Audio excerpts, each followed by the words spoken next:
সন্ধ্যা ৭টা। চারিদিকে ভীষণ নিস্তব্ধ ও শুনশান। পরিবেশটা থমকে আছে। হালকা হালকা চারিদিকে অন্ধকার হতে শুরু করেছে। পরিবেশটা ভীষণ ভয়ঙ্কর হয়ে উঠেছে, যেন ভুতুরে এক কাণ্ড। পশ্চিম আকাশে সূর্য ডোবার সাথে সাথে পুরো আকাশ জুড়ে লাল বর্ণ ধারণ করেছে। মেঘগুলো ছোটাছুটি করছে এদিক ওদিক। থমকে আছে আকাশটা। এই বুঝি তার ভেতরে থাকা সমস্ত কিছু উপড়ে দেবে পৃথিবীর ভূমিতে। চারিদিকে শীতের অন্ধকারে কুয়াশার আবরণ ছেয়ে যেতে শুরু করেছে। সন্ধ্যা হতে শুরু করেছে। সন্ধ্যার সাথে সাথে চারিদিকটা কুয়াশা পরিবেশটাকে গ্রাস করতে শুরু করেছে। সাদা কুয়াশার সাথে চারদিকটা ঘিরে যেতে শুরু করেছে। মানুষজন ছোটাছুটি করছে নিজ নিজ গন্তব্যের উদ্দেশ্যে। ধীরে ধীরে কোলাহল ও গ্যাঞ্জাম এই শহরটা শান্ত হতে শুরু করেছে। চারিদিকে অন্ধকারে খ্যাকশিয়ালের ডাকাডাকি, সাথে কেঁচো, পোকা মাকড়, উই পোকা আরও নানান উপজাতি পশু পাখির ভয়ঙ্কর সেই কিচিরমিচির শব্দে বেশ ভূতের কাণ্ড হয়ে উঠেছে। দেখতে দেখতে সময়টা গভীর রাতে পরিণত হয়ে যায়। আকাশে ঘন কালো মেঘ কেটে উজ্জ্বল ফর্সা তারার সাথে মেলা বসে যায় সেই নীল আকাশে। চাঁদনি রাত, প্রকৃতির সৌন্দর্য ফুটে উঠেছে এই গভীর রাতে। চকচক করছে মাথা উঁচু করে পাহাড় পর্বত গাছপালা। থই থই করছে সমস্ত ভূমির নদী নালা, খালবিল, সাগরের জল। তাল মিলিয়ে শীতল ঠান্ডা বহমান বাতাস। পরিবেশটা চারদিক থেকে ভেসে আসা নিশি রাতের পশু পাখির ভয়ঙ্কর সব শব্দ। অন্ধকারে রাস্তার এপাশ ওপাশ থেকে ভেসে আসে শিয়ালের ডাক। ঠিক সেই মুহূর্তে পৃথিবীর সুন্দর প্রকৃতির বুক চেড়ে বিদ্যুতের গতিতে চলে গেল এক যান্ত্রিক বাহন, লাক্সারি গাড়ি। গাড়িগুলো চলে যায় ঘন কাশফুলে ঝোপের ধারে। নেমে এলো দুইজন আগন্তুক। নির্জন এই পরিবেশে আগন্তুকগুলো এদিক ওদিক একবার তাকালো। পা থেকে মাথা পর্যন্ত, আগা থেকে গোড়া পর্যন্ত কালো কাপড়ে ঢাকা, যেন এই গভীর রাতে মিশিয়ে দিতে চায় নিজেদের অস্তিত্ব। গুটি গুটি পায়ে হেঁটে গাড়ির পেছনে এলো আগন্তুকগুলো। গাড়ির ডিকি থেকে একটা বস্তা বের করে ঝোপের কাছে নিয়ে এলো। চারিদিকে ঝিঝি পোকা, উই পোকা, কেঁচো পোকার সাথে ঝোপঝাড় থেকে ভেসে আসা বিভিন্ন কীট পতঙ্গের গুনগুন আওয়াজ। দূরে ঝোপঝাড়ে দেখা যাচ্ছে বিভিন্ন জোনাকি পোকার জিরো বাল্বের বাতির আলো। আগন্তুকগুলো চারিদিকটা একবার ভালো করে দেখে ঝোপের ধারে ফেলে দিয়ে গেল বস্তাটা। আগন্তুকগুলো বস্তাটিকে ফেলে দেওয়ার পরেই এই গভীর রাতে একবার ভালো করে তাকিয়ে রহস্যময় পৈশাচিকে খাসিতে মেতে ওঠে।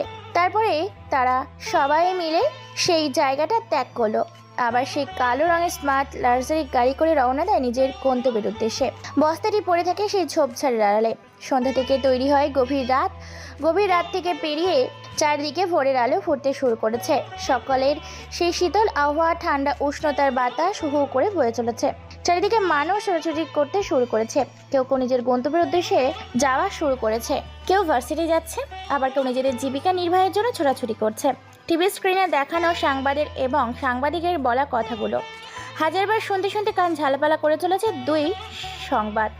শহরে বেড়েছে সন্ত্রাসীদের তাণ্ডব, এর সাথে বেড়েছে বিভিন্ন জায়গায় খুন খারাপি এবং অসংখ্য চাঁদাবাজি। তার উপর বেড়েছে গণধর্ষণ। দিন দিন নিখোঁজ হচ্ছে বিভিন্ন সুন্দরী বালিকার রমণী। তরুণীরা পাওয়া যাচ্ছে ঘন লাশ। টিভির পর্দায় অসম্ভব সুন্দর এবং উজ্জ্বল ফর্সা গায়ের রং দেখলেই মন ছুঁয়ে দিবে এমন একজন সাংবাদিক নিজের গোলাপি রঙের ঠোঁট জোড়া বারবার নাচিয়ে একের পর এক সংবাদ প্রকাশ করছে। সাংবাদিক তার প্রতিবেদনে খবরের সংবাদে বলে ওঠে, রাতের আধারে এমনকি দিন দুপুরে প্রকাশে চলছে শহরে একের পর এক সব ভয়াবহ খুন। সাথে হচ্ছে শহরে বিভিন্ন জায়গায় মানুষ গুম। সেই রহস্যময় খুনি বাকি এই রহস্যময় কিলার, যার সবকিছুই একই রকম, একই ধরনের খুন। তবে কি ধরন এক, সময় এক, খুনিও কি এক? কে এই খুনি? পুলিশ এখন পর্যন্ত একটি খুনেরও রহস্য বের করতে পারেনি, না পেরেছে গণধর্ষণকারীদের ধরতে। গোপন সূত্রে জানা গিয়েছে এরকম গোলমাল ঘোলাটের রহস্যময় কেস এবার হস্তান্তর করা হবে বাংলাদেশ যৌথ বাহিনীর 3টি বিভাগীয় সিনিয়র অফিসারদের কাছে। এদের মধ্যে রয়েছে বাংলাদেশ সিআইডি, বাংলাদেশ যৌথ বাহিনী এবং প্যারানাল কমান্ডার বাহিনী। সেনাবাহিনী সদস্যদের কাছে এছাড়া যুক্ত হবে বাংলাদেশের আরও একটি যৌথ বাহিনী গোয়েন্দা বিভাগের সিক্রেট মিশনে, এবং বিভিন্ন অপারেশনের আরও একটি দল বাংলাদেশ র্যাব বাহিনী। তবে কি এই শহরের রং বদল হতে চলেছে? দেখা যাক। রহস্যময় এই খুনের এবং বিভিন্ন সুন্দর রমণী মহিলা, মেয়ে, তরুণী, মানুষজন গুমের সাথে গণধর্ষণ কেস সম্পর্কে নতুন নতুন আপডেট জানতে চোখ রাখুন চ্যানেল আইতে। সাংবাদিকের বলা কথাগুলো শহরে আবারও ভয়ের এক আতঙ্ক সৃষ্টি করেছে। চায়ের দোকানে, এমনকি বাড়িতে সাংবাদিকের বলা কথাগুলো শুনে আতঙ্কে পড়ে আছে শহরের বেশ প্রভাবশালী সহ সাধারণ জনগোষ্ঠীর মানুষগুলো। দিন দিন কমছে মানুষ শহরে বাসে আতঙ্ক, তবুও খোলা আছে বিভিন্ন শিক্ষা প্রতিষ্ঠান, আছে অফিস আদালত, চলছে মানুষের জীবিকা নির্বাহের জন্য মানুষের সংগ্রাম। সকাল 7টা বেজে গেছে। ধীরে ধীরে ভার্সিটি সহ অফিস আদালতগুলো খুলতে শুরু করেছে। অন্ধকার রুমটা অন্ধকারে কালো আধারের মাঝে হারিয়ে গেছে। হঠাৎ করে কারো পায়ের শব্দে ফ্লোরে পড়ে থাকা এক সুন্দরী রমণীর কলিজার কাঁপুনি যেন বেড়ে যায়। গুটি গুটি পায়ে কেউ একজন অন্ধকারের মাঝে জানালার পর্দা সরিয়ে দেওয়ার সাথে সাথেই সকালের সেই সূর্য মামার মিষ্টি মধুর কিরণ যেন মুখে পড়তেই আলোকিত হয়ে ওঠে রুমটি।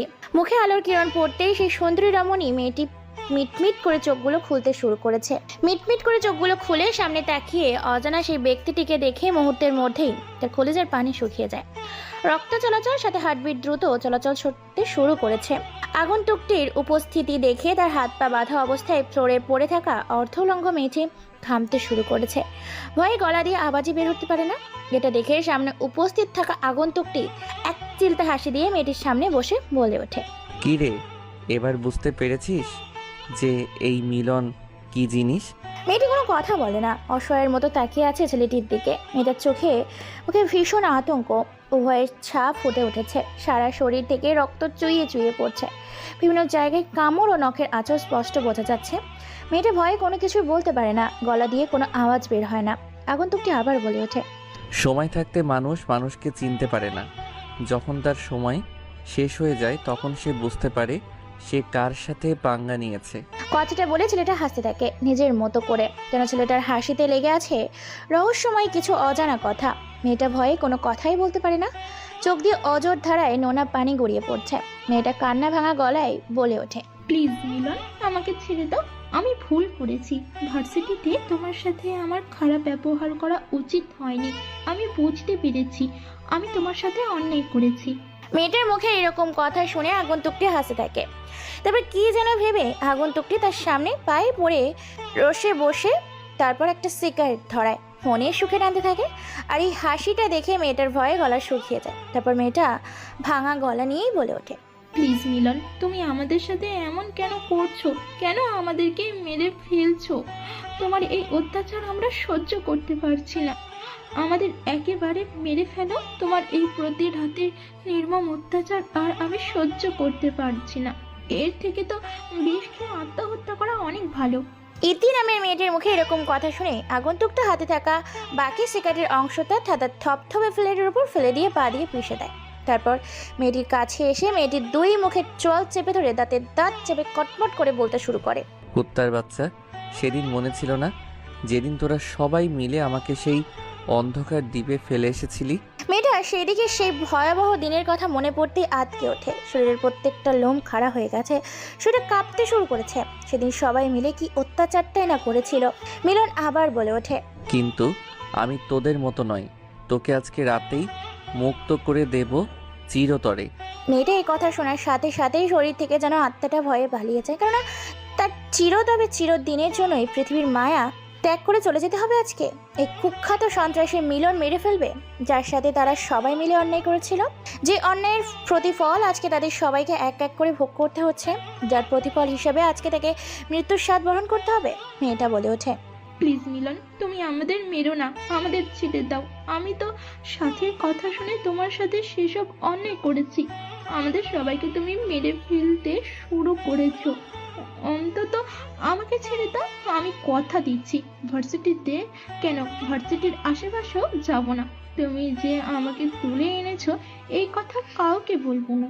মেয়েটির মুখে ছেলেটা এই কথা শুনে পাগলের মতো হাসতে থাকে। মেয়েটা কান্না করতে থাকে, মিলনের পায়ে জড়িয়ে ধরে একের পর এক কান্না করতে থাকে। মেয়েটার আর্তনাদ যেন তার কানেই পৌঁছায় না। এমন সময় আগন্তুকটা কিছু একটা বলতে যাবে, তার আগেই পেছন থেকে একটা ছেলে বলে ওঠে, ভাই, চারদিকে আতঙ্ক ছড়িয়ে পড়েছে। মানুষের মনে ভয় ঢুকে গেছে। সন্ত্রাসী বা শহরের টোকাই মাস্তানগুলো এখন আর রাতের আধারে বের হয় না। সবার মনেও আতঙ্কর ভয় ঢুকে গেছে। মৃত্যুর ভয়ে সবাই নিজেদের গুটিসুটি মেরে আন্ডারগ্রাউন্ডে চলে গেছে। শুধু তো এই শহরে আমার আতঙ্ক শুরু হয়েছে, পুরো বাংলাদেশে আমার আতঙ্ক ছড়িয়ে পড়বে। আগন্তুকের মুখে এরকম কথা শুনে ইতি বেশ খানিকটা ভয় পেয়ে যায়। ভয়ে তার গলা শুকিয়ে গেছে, আর বলতে পারে না। শ্রাবণ আবার বলে ওঠে, ভাই, এই শহরের আনাচে কানাচে অলিতে গলিতে বিভিন্ন অপরাধ হয়ে থাকে। আমাদের ছেলেপেলেগুলো তাদেরকে ধরে গুম করে দিচ্ছে, যাকে যেখানে পাচ্ছে তাকে সেখানেই চিরতরে ঘুম পাড়িয়ে দিচ্ছে। ছেলেগুলোর মুখে এরকম কথা শুনে মেয়েটি কারণ সুরে আবার বলে ওঠে, মিলন প্লিজ আমাকে ছেড়ে দাও, আমাকে মেরো না। আমার পরিবার আছে, আমার বাবা মা আমার জন্য অপেক্ষা করছে। হা হা হা হা হা। বস, এখন কি করব? ভার্সিটিতে বিভিন্ন অপরাধ হচ্ছে। ভার্সিটিতে শুধু অপরাধ আর অপরাধ। সেখানে র্যাগিং সহ শহরের বিভিন্ন জায়গায় গোপনে সম্পদ পাচার হচ্ছে। শোন, আমার ভার্সিটির সময় হয়ে গেছে। একে এতটা ভয়ঙ্কর মৃত্যু দিবি যে মৃত্যু দেখে যেন আশেপাশের জড় বস্তুগুলো কেঁদে ফেলে। ঠিক আছে বস, ওর মৃত্যুটা ওকে ওর নিজের চোখে দেখিয়ে দেব। শুধু ওকে কয়েকজন মিলে টেস্ট করব। আপনি না হয় এসে তাকে পরপারে পাঠিয়ে দেবেন, আর আমরা ভিডিও করে রেখে দিব। ওকে কিভাবে অত্যাচার করি এটা দুনিয়াতে আতঙ্ক ছড়িয়ে দেওয়ার জন্য। মিলন কোনো কথা বলে না। মিলন মুচকে একটা হাসি দেয়। তারপর সেখান থেকে যখনই বের হতে যাবে তখনই তার পা জড়িয়ে ধরে ইতি কান্না করতে থাকে, আকুতি মিনতি করতে থাকে। কিন্তু এদের কান্না ও আর্তনাদ যেন মিলন তার দলের বলে কারোর কানেই পৌঁছায় না। মিলন কয়েকটা লাথি মেরে ইতিকে সেখানেই ফেলে দেয়। তারপর মিলন চলে যায় নিজের গন্তব্যের উদ্দেশ্যে। মিলন চলে যাওয়ার সাথে সাথেই লোভনীয় দৃষ্টিতে তাকায় শ্রাবণ ইতির দিকে। ইতি ভয়ে এক হাত ধরে পিছিয়ে যায়, ভয়ে গলা শুকিয়ে গেছে। ধীরে ধীরে পিছিয়ে যেতে থাকে ইতিহাস, গুটি গুটি পায়ের সামনে এগিয়ে যেতে থাকে শ্রাবণ। এদের দিকে শ্রাবণ এক শয়তানি হাসি দেয়। ইতি এই হাসির মানে খুঁজে পায় না। শ্রাবণের সামনে এগিয়ে যেতে থাকে আর নিজের পরনে থাকা সাদা রঙের টি শার্টটি খুলে ফেলে দেয় সাদা ফ্লোরের উপর, ছুঁড়ে মারে। এর মধ্যে প্রবেশ করে আরও কিছু ছেলে। লোভনীয় দৃষ্টিতে এগিয়ে আসতে থাকে ইতির দিকে, তাদের পরনে থাকা পোশাকগুলো খুলে ফেলতে থাকে। শ্রাবণ মুচকি এসে বলে ওঠে, তোকে এখন আমরা সবাই মিলে রেপ করব, তাও আবার একসাথে। এটা হবে তোর মৃত্যুর জন্য শ্রেষ্ঠ একটা যন্ত্রণাদায়ক যন্ত্রণা। কথাটা শুনে ইতি ঘাবড়ে যায়, কান্না করতে শুরু করেছে। তার কান্না যেন তাদের কানে পৌঁছায় না। তারা সবাই মিলে ঝাঁপিয়ে পড়ে ইতির শরীরের ওপর। ইতির পরনে থাকা পোশাকগুলো সবাই মিলে ছিঁড়ে ফেলে, ঝাঁপিয়ে পড়ে তার উপর। এক এক করে খুবলে খুবলে কেটে থাকে ইতির শরীরটাকে। ইতি একসাথে এতজনের অত্যাচার সহ্য করতে না পেরে বারবার গরুর মতো চিৎকার করছে। অন্যদিকে তারা সবাই মিলে ইতিকে গণধর্ষণ করতে থাকে। সারা শরীর থেকে রক্ত গড়িয়ে পড়ছে, শরীরটাকে নার্ভাস করে ফেলেছে। শরীরের বিভিন্ন অঙ্গ প্রত্যঙ্গ থেকে তাজা লাল রক্ত গড়িয়ে পড়ছে। সেটা ছেড়ে দিয়েছে, প্রায় তো মৃত্যুর দুয়ারে ঢলে পড়েছে। এক এক করে সবাই নিজেদের ইচ্ছে মতো করে এর কাছ থেকে তাদের শরীরের চাহিদা মিটিয়ে নিজেদের কাপড় পরে সেখান থেকে মুচকি এসে বেরিয়ে পড়ে। শ্রাবণ বলে ওঠে, জানি তুই আর মাত্র কয়েক মিনিট বেঁচে থাকবি। মরার আগে ভাইয়ের পরিচয়টা জেনে নে। তোরা যার সাথে অন্যায় করেছিস সে হলো অন্ধকার জগতের মায়াবী এক হিংস্র হায়না বা খুনি। ভাই হলো জঙ্গলের একটা ঘুমন্ত সিংহ। যদি একবার ঘুম ভেঙে যায় তো শিকারের জন্য শিকারীকেই তার শিকার করে ফেলে। কথাটা বলে শ্রাবণ সেখান থেকে বেরিয়ে পড়ে। কথাগুলো বললে শুনে ইতি মুচকি একটা হাসি দেয়। ফাকলা কুত্তার মতো ইতির মুখের ভেতর থেকে জিহ্বাটা বের করে ফ্লোরের ওপর পড়ে আছে। ইতির সারা শরীর ক্ষত বিক্ষত, চোখ কান থেকে রক্ত গড়িয়ে পড়ছে। বিভিন্ন জায়গা থেকে কামড়ের চিহ্ন পাওয়া গেছে। সেখানেই কামড় দিয়েছে, সেখান থেকে মাংস তুলে ফেলেছে নরক খাদকগুলো, জানোয়ারগুলো। ইতি মৃত্যুর দুয়ারে ঢলে পড়েছে। অন্যদিকে সেখান থেকে বেরিয়ে যাবার পর নিজের গন্তব্যে পৌঁছে যায়। 10টা বেজে গেছে। দেখতে দেখতে ছাত্রছাত্রীরা নিজেদের গন্তব্যে যেতে শুরু করেছে। ভার্সিটির ছাত্রছাত্রীগুলো ভার্সিটিতে প্রবেশ করতে শুরু করেছে। আদর্শ বাংলাদেশের আদর্শ ঢাকা ভার্সিটি বিশ্ববিদ্যালয় প্রবেশ করতে শুরু করেছে হাজারো ছাত্রছাত্রী। ভার্সিটি থেকে কিছুটা দূরে চোখ যায় একটা ছেলের দিকে। কাঁধে ব্যাগ, হাতে ঘড়ি, চোখে সাদা ফ্রেমের পাওয়ার দেওয়া চিকন ফ্রেমের কালো চশমা, চুলগুলো উস্কো ফুস্কো এলোমেলো, পরনে সাদা রঙের টি শার্ট, পরনে কালো রঙের প্যান্ট, পায়ে বাটা ফ্রেমের জুতা, যতগুলো ক্ষত হয়ে গেছে। পরনে থাকা টি শার্টটা প্রায় ময়লা হয়ে গেছে, কালো রঙের প্যান্টটাও সেখানেও ছেঁড়া। ছেলেটা ঢাকা হাইওয়ে বিশ্ব রোডের এক সাইড ধরে গুটি গুটি পায়ে মাথা নিচু করে ভার্সিটির উদ্দেশ্যে এগোতে শুরু করেছে। দেখতে দেখতে গুটি গুটি পায়ে ছেলেটা ভার্সিটির সামনে এসে দাঁড়িয়ে পড়ে। রাস্তা দিয়ে হেঁটে যাওয়ার অসংখ্য মানুষ ছেলেটার এরকম পোশাক আশাক দেখে এলিয়েনের মতো তাকিয়ে আছে ছেলেটির দিকে। ছেলেটি গেটের সামনে এসে থমকে যায়। ভার্সিটির অন্যান্য ছাত্রছাত্রীরা ছেলেটাকে দেখে সাইড করে ভার্সিটির ভেতর প্রবেশ করেছে। ছেলেটা এবার সেখানে দাঁড়িয়ে পড়ার সাথে সাথেই এদিক ওদিক ভালো করে তাকিয়ে দেখে নেয়। তারপর পরনে থাকা চশমাটা খুলে ভার্সিটি নামটা পড়ে নেয়, ঢাকা আদর্শ বিশ্ববিদ্যালয় ভার্সিটির ক্যাম্পাস প্রাঙ্গণ। তারপর তার চোখে দেখা চশমাটা নিজের পরনে থাকা সাদা রঙের শার্টটা দিয়ে হালকা করে পরিষ্কার করে আবার চশমাটা নাকের কাছে এনে চোখে পড়ে নেয়। তারপর মুচকি হেসে ছেলেটা সেখান থেকে ভেতরে প্রবেশ করে এদিক ওদিক তাকিয়ে আবার মাথা নিচু করে দ্রুত স্পিডের সামনে এগিয়ে যেতে থাকে, যেন সে কারোর হাত থেকে পালিয়ে যাওয়ার চেষ্টা করছে। কিন্তু হঠাৎ এমন সময় পেছন থেকে মেয়েলি কণ্ঠে কারোর ডাক ভেসে আসে। ছেলেটার কানে পেছনের থেকে বলে ওঠে কেউ একজন। এই যে বাংলাদেশের সুপার হিরো ডিজিটাল খ্যাত এবং বাংলাদেশের হলিউড বলিউড সুপারস্টার খ্যাত বাবু, আপনাকে আমার সামনে আসার জন্য বিনোদয় অনুরোধে আমন্ত্রণ জানাচ্ছি। মেয়েটার মুখে এরকম কথা শুনে ভার্সিটির সবাই একসাথে হেসে ওঠে। সবাই ছেলেটার দিকে তাকিয়ে আছে। ছেলেটা বুঝে গেছে যে মেয়েটা তাকেই বলছে। ছেলেটা এবার পিছন ঘুরে মেয়েটার দিকে তাকায়। এটা দেখে মুচকে হাসি দেয়। ধীরে ধীরে ভার্সিটির ছাত্র ছাত্রীগুলো সেটাকে ঘিরে ধরে। ছেলেটা বেশ খানিকটা লজ্জা পড়ে যায়, মাথা নিচু করে ফেলে। ছেলেটা মেয়েটাকে আবার বলে ওঠে, কিরে, তোকে কি আমন্ত্রণ জানিয়ে ইনভিটেশন কার্ড পাঠিয়ে আমার এখানে নিয়ে আসার জন্য আমার পক্ষ থেকে তোর ওই জায়গায় BMW লাক্সারিস গাড়ি পাঠাতে হবে, নাকি তুই নিজের পায়ে হেঁটে আমার সামনে এসে দাঁড়াবি? মেয়েটার মুখে আবারও এরকম কথা শুনে সবাই উচ্চস্বরে হেসে ওঠে, যেন ভার্সিটির মাঠে কোনো ছাত্র নয়, জোকার এসে হাজির হয়েছে। আর বিনোদন সবাইকে সে হাসি উপহার দিচ্ছে। ছেলেটা পুরো লজ্জায় পড়ে যায়। লজ্জায় ছেলেটা কান্না করে ফেলবে এমনও তো অবস্থা। এদিকে ছেলেটা ভীষণ রাগ হচ্ছে। ওদিকে ছেলেটা এলিয়েন্ডের মতো কলা গাছ হয়ে কাকতারুয়াদের মতো কঠোর মাঠের মাঝখানে থাকতে দেখে মেয়েটা আবার বলে ওঠে, কিরে জানোয়ারের বাচ্চা, এতক্ষণ ধরে তোকে বোঝাচ্ছি, আমার কথা কি তোর কানে যায় না? নাকি সেদিনের মতো তোকে আজকে গণধোলানিতে দিতে হবে? দেখ, আজকে আমার মুড ভালো আছে, এমনি তোর টেনশনে আছি, তাই বেশি কথা আমি তোর সাথে বলতে পারবো না। কেন জানি না, তোকে না দেখলে আমার ভালো লাগে না। সেটা এবার মাথা নিচু করে আরো কিছু না ভেবে এবার পুরো ভার্সিটির দিকে তাকিয়ে মাথাটা নিচু করে গুটি গুটি পায়ে সামনে এগিয়ে আসতে থাকে মেয়েটার কাছে। হঠাৎ করে বেশ কয়েকটা থাপ্পড়ে পুরো জায়গাটা নিস্তব্ধ হয়ে যায়। হঠাৎ করে ঠান্ডা জায়গায় গরম হয়ে ওঠে। চমকে ওঠে উপস্থিত থাকা আশেপাশে ছাত্রছাত্রীগুলো। হ্যাঁ, আপনারা ঠিকই ধরেছেন, ডান নামে ঠান্ডা করে দিল সাথী নামের মেয়েটি, মিলন নামে ছেলেটার গালটাকে। ছেলেটা এতগুলো ছাত্রছাত্রীর সামনে থাপ্পড় খেয়ে পুরো নিস্তব্ধ হয়ে গেছে। পুরো নিস্তব্ধ শুনশান নীরবতার মধ্যে দিয়ে বেশ কিছু সময় পার করে দেয়। নীরবতা ভেঙে মেয়েটা আবার বলে ওঠে, তোর প্রথম দোষ, তুই ভার্সিটিতে প্রবেশ করেছিস কিন্তু আমার সাথে দেখা করিসনি। তোর দ্বিতীয় অপরাধ, তোকে এতবার ডাকা সত্ত্বেও তুই আমার সামনে সময় মতো এসে হাজির হসনি। আমি তো অবাক হয়ে যাচ্ছি যে তোকে এত অপমান করি, এত অত্যাচার করি, তারপরেও তুই এই ভার্সিটিতে কেন পড়ে আছিস? এই ঢাকা শহরে অনেক ভার্সিটি আছে, তোকে এত অত্যাচার করে, এত অপমান করে, তারপরও তুই ভার্সিটি ছেড়ে কেন যাস না? তোকে কি অত্যাচার অপমান সহ্য করতে ভালো লাগে? আসলে ছোট লোকেরা তো ছোট লোকই থাকে, তোদের মতো লুচ্চা ছোট লোক গাইয়া খ্যাত ছেলেরা তো এরকম হবেই, এটাই স্বাভাবিক। মেয়েটা একের পর এক ঝাড়ি দিয়েই চলেছে। ছেলেটা সবটা শুনে নিজেকে কন্ট্রোল করে হজম করতে থাকে এবং মুচকি মুচকি হাসতে থাকে। মনে মনে ছেলেটা কোনো কথা না বলে ভার্সিটির সবাই চুপচাপ দেখতে থাকে। মেয়েটা আবার বলে ওঠে, তোকে 3 দিন ভার্সিটিতে দেখা যায়নি। আমি মনে করেছিলাম তুই হয়তো আর ভার্সিটিতে আসবি না, কিন্তু তোকে আজকে ভার্সিটিতে দেখলাম। এর থেকেও আমাকে অবাক লাগছে, এই 3 দিন আমাদের ভার্সিটির থেকে অনেক ছেলে মেয়ে হারিয়ে গেছে, নিহত হয়ে গেছে। তোর সাথে সেই ঘটনার পর থেকে ইতিকেও খুঁজে পাওয়া যাচ্ছে না। এটা শুনে এবার ছেলেটা মুচকি এসে বলে ওঠে, আপু, আমি গরিব বলে আপনারা আজকে আমাকে সবাই মিলে অপমান করছেন, অত্যাচার করছেন। তো কি হয়েছে? তুই গরিব না, তুই দেখতে একটা খ্যাত কালো বিড়াল হনুমানদের মতো। তোকে দেখলে আমার সারা শরীরে আগুন জ্বলে যায়। তোদের মতো এইসব ছেলেগুলো যে আমাদের এইরকম দামি দামি ভার্সিটিগুলোতে কি করে চান্স পায় সেটাই বুঝতে পারি না। আপু, আমার সারা শরীরে প্রচণ্ড আঘাতের জন্য আমার দাঁড়িয়ে থাকতে কষ্ট হচ্ছে।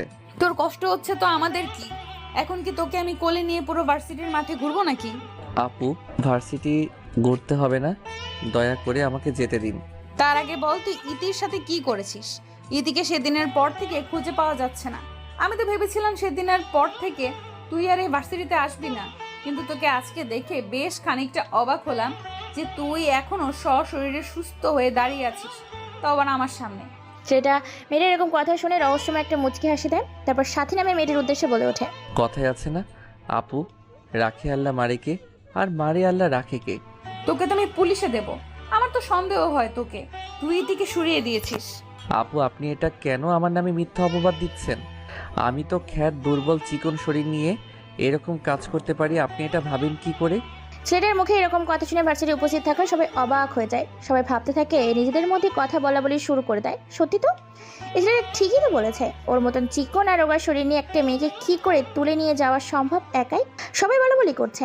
এমন সময় উপস্থিত থাকা সাথী, তিথি, তাদের অন্যান্য বান্ধবীদের মধ্যে থেকে ইরা বলে ওঠে, এই সাথী, ছেলেটা তো ঠিক বলেছে। আমার মনে হয় না যে মিলন এমন কিছু করতে পারে, কেননা তার দিকে তাকালেই তো আমার হাসি পাচ্ছে। সে যদি অন্ধকার রাতে কোথাও দাঁড়িয়ে থাকে তাহলে তাকে দেখাই যাবে না। আর তুই কিনা বলছিস এই ছেলে কিডন্যাপ করেছে তিথির মতো স্বাস্থ্যবান 6 প্যাক বডিওয়ালা একটা মেয়েকে। ইরার মুখে এই কথা শুনে বাকি সবাই হতবাক হয়ে যায়। তারাও অবাক চোখে তাকিয়ে আছে মিলনের দিকে। মিলন মনে মনে মুচকি হাসে। ইরা বলে ওঠে, দেখ, আমার মনে হয় না এছাড়া গায়া খ্যাত তিথিকে তুলে নিয়ে গেছে, কেননা সেদিনের কথা তোর মনে আছে? যেদিন তাকে সেই ভয়াবহ গভীর দ্বীপ জঙ্গলে ছেড়ে এসেছিলাম, যেখানে কমপক্ষে তো দূরের কথা কোনো মানুষের অস্তিত্ব খুঁজে পাওয়া যাবে না। সেদিনের পর থেকে আমার মনে হয় না যে ওর সাহস হয়ে উঠবে আমাদের সাথে পাঙ্গা নেয়ার। ইরার মুখে এই কথা শুনে উপস্থিত থাকা সেদিনের ঘটনার সবাই যারা যারা উপস্থিত ছিল তারা একসাথে সবাই মিলে হেসে ওঠে। ভার্সিটির সবাই অবাক হয়ে যায়, কিন্তু কেউ কোনো প্রশ্ন করে না। সাথী আবার বলে ওঠে, তাহলে তিথিকে কিডন্যাপ করে নিয়ে গেল। তাছাড়া শহরে প্রতি রাতে ছেলে মেয়ে উভয়ই খুব নৃশংসভাবে তাদের লাশের টুকরোগুলো পাওয়া যাচ্ছে। কেউ বা কারা নৃশংসভাবে তাদেরকে হত্যা করছে। হ্যাঁ, ঠিক আছে, তুই ঠিক বলেছিস। হয়তো শহরে কোনো গ্যাং চলে এসেছে, যে গ্যাংটা এসব কাজের সাথে জড়িত। আর আমার মনে হয় তিথিকে কোনো গ্যাংস্টার তুলে নিয়ে গেছে। কিন্তু এখন এই শালা গাইয়া খ্যাতটাকে কি করব? ছেড়ে দেবো নাকি আর একটু ধোলাই করে তারপর ছেড়ে দেবো? সাথী আর ইরা নামের মেয়েটির মুখে এরকম কথা শুনে ছেলেটি ভার্সিটির সবার দিকে তাকায়। তারপর ছেলেটা মাথা নিচু করে মৃদু কণ্ঠে বলে ওঠে, আপু প্লিজ আমাকে ছেড়ে দিন, আমি আর কোনোদিন আপনাদের সাথে বেয়াদবি করব না। আচ্ছা, সাথে ওকে ছেড়ে দেই। তোরা কি বলিস? সবাই ওকে ছেড়ে দেই, কেননা আমার মনে হয় না সে আর আমাদের সাথে পাঙ্গা নিবে। যদিও নেয় তাহলে সেটাই তার জীবনের শেষ দিন হবে। শোন খ্যাত, তোকে যেন কখনো আমার চোখের সামনে বেয়াদবি করতে না দেখি। আজকে তোকে ছেড়ে দিলাম, তবে তোকে আমি আমার চোখে চোখে রাখবো। এই বলে সবাই সেখান থেকে চলে যায়। ছেলেটা যেন হাত ছেড়ে বাঁচে, বিশ্ব জয় করেছে এমন একটা রহস্যময় হাসি দিয়ে এটা মাথা নিচু করে নিজের ক্লাসরুমের উদ্দেশ্যে রওনা দেয়। পুরো ভার্সিটিটা থমকে আছে, কেননা ভার্সিটির ছেলে মেয়েগুলো বিভিন্ন ভার্সিটি থেকে ছাত্রছাত্রী সহ বিভিন্ন মানুষজন রাতের আধারে গায়েব হয়ে গিয়ে পরদিন তাদের লাশ পাওয়া যাচ্ছে ক্ষতবিক্ষত দেহ। এই পুরো শহরে এখনো আতঙ্ক চলছে। অন্যদিকে এইদিকে সবাই মিলে গণধর্ষণ করার পর রীতি এরকম অত্যাচার সহ্য করতে না পেরে সেখানেই মারা যায়। সবাই তার মৃত লাশটাকে সেখান থেকে ফেলে চলে গিয়েছিল। ক্লাসের ভিতর প্রবেশ করে চারিদিকে তাকিয়ে দেখতে পায় পুরো ক্লাসরুম ছাত্রছাত্রী দিয়ে ভরপুর হয়ে গেছে। পিছনে কয়েকটা বেঞ্চ ফাঁকা এবং সামনে 2টা বেঞ্চ ফাঁকা। ছেলেটা এদিক ওদিক না তাকিয়ে পিছনে গিয়ে বসে পড়ে। এমন সময় তার পকেটে থাকা বাটন ফোনটা বেজে ওঠে। পকেট থেকে ফোনটা বের করে দেখতে পায় মেসেজ করেছে শ্রাবণ। মেসেজে কি লেখা আছে লেখাটা পড়ার জন্য মোবাইলের ইনবক্সে যায়। সেখানে গিয়ে পড়তে থাকে। শ্রাবণ মেসেজ করেছে, ভাই, ইতি নামের মেয়েটা মারা গিয়েছে, তার লাশটা এখনো রুমের ভেতর পড়ে আছে।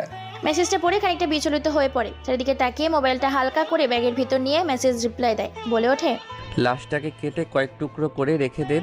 মেসেজটা লিখে দেওয়ার সাথে সাথে ফোনটা সাইলেন্ট করে, আবার পকেটে নিয়ে নেয়।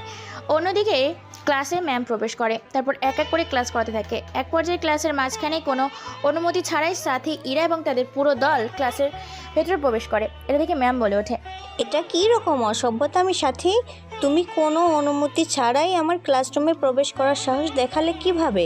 ম্যামের মুখে এরকম কথা শুনে সাথী নামের মেয়েটা এবার দাঁড়িয়ে ম্যামের উদ্দেশ্যে বলে ওঠে, ম্যাম, আপনি হয়তো ভুলে গেছেন যে আমি এই ভার্সিটির টপার। আমার কোনো জায়গায় যেতে পারমিশনের প্রয়োজন হয় না। তাছাড়া আপনি ভুলে যাচ্ছেন যে আমি এই ভার্সিটির সভাপতির মেয়ে।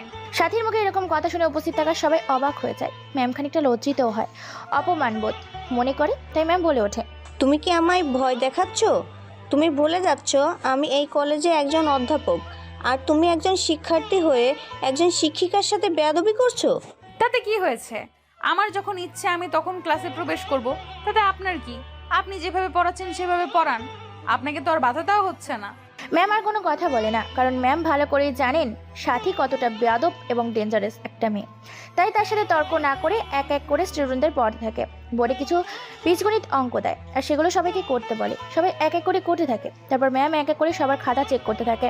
এক পর্যায়ে সবার খাতা দেখা শেষ করে বেঞ্চের দিকে শেষ বেঞ্চে গিয়ে দাঁড়ায় ম্যাম। ম্যামের চোখ যায় মিলনের দিকে। মিলনকে দেখে ম্যাডাম বলে ওঠে, কি ব্যাপার মিলন, তুমি এতদিন পর ভার্সিটিতে এসেছো? কোথায় গিয়েছিলে? তোমাকে দেখা যায়নি কয়েকদিন আমার ক্লাসে। মিলন এই কথা শুনে বেঞ্চ থেকে উঠে দাঁড়ায়, তারপর বলে ওঠে, না ম্যাম, আসলে কয়েকদিন অসুস্থ ছিলাম তো, তাই ভার্সিটিতে আসতে পারি নাই। সাথেও তার পুরো দল বলের দিকে তাকিয়ে কথাগুলো বলে মিলন ম্যাম এটা শুনে বলে ওঠে, ঠিক আছে, মন দিয়ে লেখাপড়া করো, ক্লাসে প্রতিদিন থাকবে, তাহলে তুমি ভালো রেজাল্ট করতে পারবে। তারপর মিলন আর কোনো কথা না বলে বেঞ্চে বসে পড়ে। এক এক করে এইভাবে সমস্ত ক্লাস শেষ করে ভার্সিটির ছুটির সময় হয়ে যায়। ভার্সিটির ছাত্রছাত্রীরা যে যার মতো করে ভার্সিটির মাঠ থেকে বেরিয়ে যেতে শুরু করেছে হাইওয়ে রাস্তা ধরে নিজেদের গন্তব্যের উদ্দেশ্যে। এমন সময় হঠাৎ করে সাদা রঙের একটা গাড়ি এসে লন্ডভন্ড করে দেয় মিলনের পরনে থাকা পোশাকগুলো। মিলন ভার্সিটির ছুটির পর রাস্তার এক সাইড দিয়ে নিজের গন্তব্যের উদ্দেশ্যে হাঁটা ধরেছিল। এমন সময় সাদা রঙের একটা গাড়ি রাস্তার পাশ পড়ে থাকা পানিতে ফুল স্পিডে গাড়ি চালিয়ে যাওয়ার কারণে মিলনের শরীরে ময়লা পানি কাদা ছিটকে এসে লাগে। মুহূর্তের মধ্যেই তার পরনে থাকা পোশাক সহ শরীরটা কাদায় পুরোপুরি পরিপূর্ণ হয়ে যায়। এটা থেকে মিলন বলে ওঠে, এই বেটা, তুই কানা নাকি? চোখে দেখতে পারিস না? কথাটা বলাতে হঠাৎ করে সাদা রঙের গাড়িটি ব্রেক মারে। তারপর গাড়িটা আবার পেছনের দিকে ফুল স্পিডে ব্যাগ আসার কারণে আবার কাদা পানি ছিটকে আসে মিলনের শরীরে। আবার গাড়িটার সামনে এগিয়ে যায়, আবার তার শরীরে কাদা ময়লা পানি লেগে যায়। পুরো শরীরটা কাদা পানি দিয়ে একাকার, একটি এলিয়েনদের মতোই হয়ে গেছে। তারপর ঘরের ভেতর থেকে কেউ একজন মাথা বের করে বলে ওঠে, ফকিন্নি, তোকে ভেবেছিলাম জুতা দিয়ে মারবো, কিন্তু আমার হাতে সময় নেই। আর তোর যা শরীরের অবস্থা, দূর থেকে গন্ধ বেরোচ্ছে, কাছে গেলে তো বমি করে দেব। তাই তোকে নোংরা পানি দিয়ে গোসল করিয়ে গেলাম, আর পরে ভার্সিটিতে দেখে নিব, মনে রাখিস। কথাটা বলে চলে যায় সাথী। মিলন কি করবে ভেবে পায় না। কোনো উপায় না পেয়ে মাথা নিচু করে রাস্তার এক সাইড ধরে নিজের গন্তব্যের উদ্দেশ্যে যেতে থাকে। চলুন তাহলে শুনে আসি ভার্সিটিতে কি এমন হয়েছিল মিলনের সাথে, যার কারণে মিলনকে ভার্সিটির সবাই চেনে। মিলন তার গন্তব্যে যেতে যেতে আপনাদের সাথে মিলনের পরিচয়টা শেষই করে ফেলে। মিলন দেখতে 6 ফুট 7 ইঞ্চি লম্বায়, তেমনই সুঠাম দেহ, চিকন পাতলা তার শরীর। চিকন থাকায় দেখতে বেশ লম্বাই মনে হচ্ছে। মিলন দেখতে কেমন সেটা আগেই বর্ণনা দিয়েছি। মিলন দেখতে যেমনই হোক না কেন, তার শরীরে গায়ের রং কিন্তু উজ্জ্বল ফর্সা। পাশের একটা বস্তিতে থাকে মিলন। মিলনের স্টুডেন্ট জীবনের গল্প ছাড়াও অন্ধকার জীবনের একটা জীবনই আছে, সেটা সবার অজানা। মিলন সুশিক্ষিত হয়ে দেশে প্রতিষ্ঠিত হওয়ার জন্য ঢাকা ভার্সিটিতে ভর্তি হয়েছে প্রথম। সে ভার্সিটির গেট দিয়ে ভেতরে প্রবেশ করেছে। দেখতে সবার থেকে ভিন্ন, যেন আলাদা গ্রহ থেকে নেমে আসা এক প্রাণী। মিলনকে দেখতে পুরো ভার্সিটির সাথে একদম আলাদা, ভিন্ন একটা মানুষ লাগছে। ভার্সিটিতে সবার পরনে আছে দামি দামি পোশাক, গায়ের রং সহ পরিষ্কার পরিচ্ছন্নতা তাদের শরীর। মিলন খ্যাত দেখতে, কেমন যেন গ্রাম্য ছেলেদের মতো খ্যাত আর আনস্মার্ট। পরনেই ময়লাযুক্ত ঢিলা ঢালা পোশাক। মিলন এরকম পোশাক আশাক এবং তার হাঁটা চলা কথাবার্তা দেখে সবাই সেদিকেই তাকিয়ে আছে। মিলন ভার্সিটির নামটা পড়ে ভার্সিটির ভেতর প্রবেশ করে। এদিক ওদিক ভালো করে তাকিয়ে মাথা নিচু করে নিজের ক্লাসরুম খোঁজার জন্য মাঠের ভিতর দিয়ে যেতে থাকে। এমন সময় পেছন থেকে মেইলি কণ্ঠে কেউ একজন বলে ওঠে, এই যে সাধারণের ময়লা টি শার্ট পরা হিরো, এদিকে আয়। ছেলেটা নিজের মতো করে পায়ে হেঁটে যেতে থাকে, কোনো দিকে তার খেয়াল নেই। অন্য একটা মেয়ে পেছন থেকে বলে ওঠে, এই যে খ্যাত হিরো, তুই কি আমাদের কথা শুনতে পাচ্ছিস না? চুলগুলো উস্কো খুস্কো, পরনে সাদা রঙের চিরা ফাটা টি শার্ট, পরনের প্যান্টটা ঢিলে ঢালা, কাঁধে ফুটপাতের ব্যাগ, চোখে চশমা দিয়া, তোকেই বলছি। হঠাৎ করে ছেলেটা এরকম কণ্ঠস্বর শুনে সেখানেই থেমে যায়। এদিক ওদিক তাকিয়ে যখনই তার সামনে পা বাড়াতে যাবে তখনই পেছন থেকে আবার বলে ওঠে, তোর পেছনে তাকিয়ে দেখ, তোর সিনিয়রগুলো তোকে ডাকছে। ছেলেটা এবার মাথা ঘুরে পিছনে তাকিয়ে দেখতে পায় বেশ কিছু মেয়ে একসাথে দাঁড়িয়ে আছে। ছেলেটা তাদের দিকে তাকিয়ে মেয়েগুলোকে হাতের ইশারায় ডাক দেয়। ছেলেটা বুঝে যায় তাকে ডাকছে। ছেলেটা কোনো কিছু উপায় না পেয়ে মাথা নিচু করে তাদের সামনে গিয়ে দাঁড়ায় আর বলে ওঠে, আসসালামু আলাইকুম আপু, আপনারা কি আমাকে ডাকছেন? ওয়ালাইকুম আসসালাম, হ্যাঁ তোকে ডাকছি। হ্যাঁ আপু, বলেন কেন আপনারা আমাকে ডেকেছেন? তোকে দেখে মনে হচ্ছে তুই এই ভার্সিটিতে নতুন ভর্তি হয়েছিস, তোকে আমরা ডাকলাম। হ্যাঁ, আমি এই ভার্সিটিতে প্রথম ভর্তি হয়েছি। তাই তোমাকে ডাকলাম। তুমি তো ওপরে যাবে, আমার একটা কাজ করে দিও। হ্যাঁ বলেন আপু, কি কাজ করতে হবে আমাকে? তোমাকে বেশি কিছু করতে হবে না, শুধু এই কাগজটাকে একটা মেয়েকে দিয়ে দিতে হবে। এই কাগজটায় একটা চিঠি আছে, যেটা ওর অ্যাডমিশনের। ওর হাতে তুমি এটা দিয়ে দিও। তুমি তো উপরে যাচ্ছ। দেখেছো, তোমার নাম জিজ্ঞাসা করতেই ভুলে গেছি। তুমি কোন ডিপার্টমেন্টে পড়ো? আমার নাম মিলন, আমি অনার্স প্রথম বর্ষের ছাত্র। ঠিক আছে মিলন, অনার্স প্রথম বর্ষের ক্লাস হচ্ছে দ্বিতীয় তলার প্রথম কক্ষ, দ্বিতীয় কক্ষ। তুমি প্রথম কক্ষে সাথী নামের একটা মেয়েকে পাবে, সেখানে গিয়ে এই কাগজটা দিয়ে দিবে। ঠিক আছে। মিলন নামে ছেলেটা সেখান থেকে চলে যায়। মেয়েগুলোর বলা কথা মতো দোতলার রুমের পাশের কক্ষে প্রবেশ করে। এটা দেখে তার পেছন পেছন যেতে থাকে। তারা সবাই মিলে হো হো করে হেসে ওঠে। অন্যদিকে ক্লাসরুমের ভেতরে প্রবেশ করার সাথে সাথেই ছেলে মেয়েগুলো মিলনকে দেখে ভূত দেখার মতো চুপসে যায়। হতবাক দৃষ্টিতেই মিলনের দিকে তাকায় সবাই। যেন মিলন কোনো গ্রহণ থেকে উঠে এসেছে তাদের ভার্সিটির। এই ক্লাসরুমে মিলনকে দিকে বেশ সবাই তাকিয়ে আছে। দেখে মিলন বলে ওঠে, আসসালামু আলাইকুম, এখানে কোনো সাথী নামের আপু আছেন? ছেলেটার মুখে সাথী নামের নামটা শুনে সবাই অবাক হয়ে যায়। অবাক হয়ে যায় সবাই ছেলেটার দিকে তাকিয়ে আছে। ছেলেটা অবাক হয়ে যায় যে ছেলেটার দিকে সবাই এভাবে তাকায় কেন। কেউ কোনো কথা বলে না। ছেলেটা আবার বলে ওঠে, আমি এই ভার্সিটিতে নতুন ভর্তি হয়েছি, অনার্স প্রথম বর্ষের ছাত্র। আমি আজকে আমার ভার্সিটির প্রথম দিন। সবাই ছেলেটার এমন কথা শুনে ছেলেটার দিকে ঘিরে ধরে। তারপর উপস্থিত থাকা সবার মাঝখান থেকে মেইলি কণ্ঠে কেউ একজন বলে ওঠে, আমার নাম সাথী, আর আমি পুরো ভার্সিটির টপার। কি হয়েছে? কেন তুমি আমাকে খুঁজতেছো?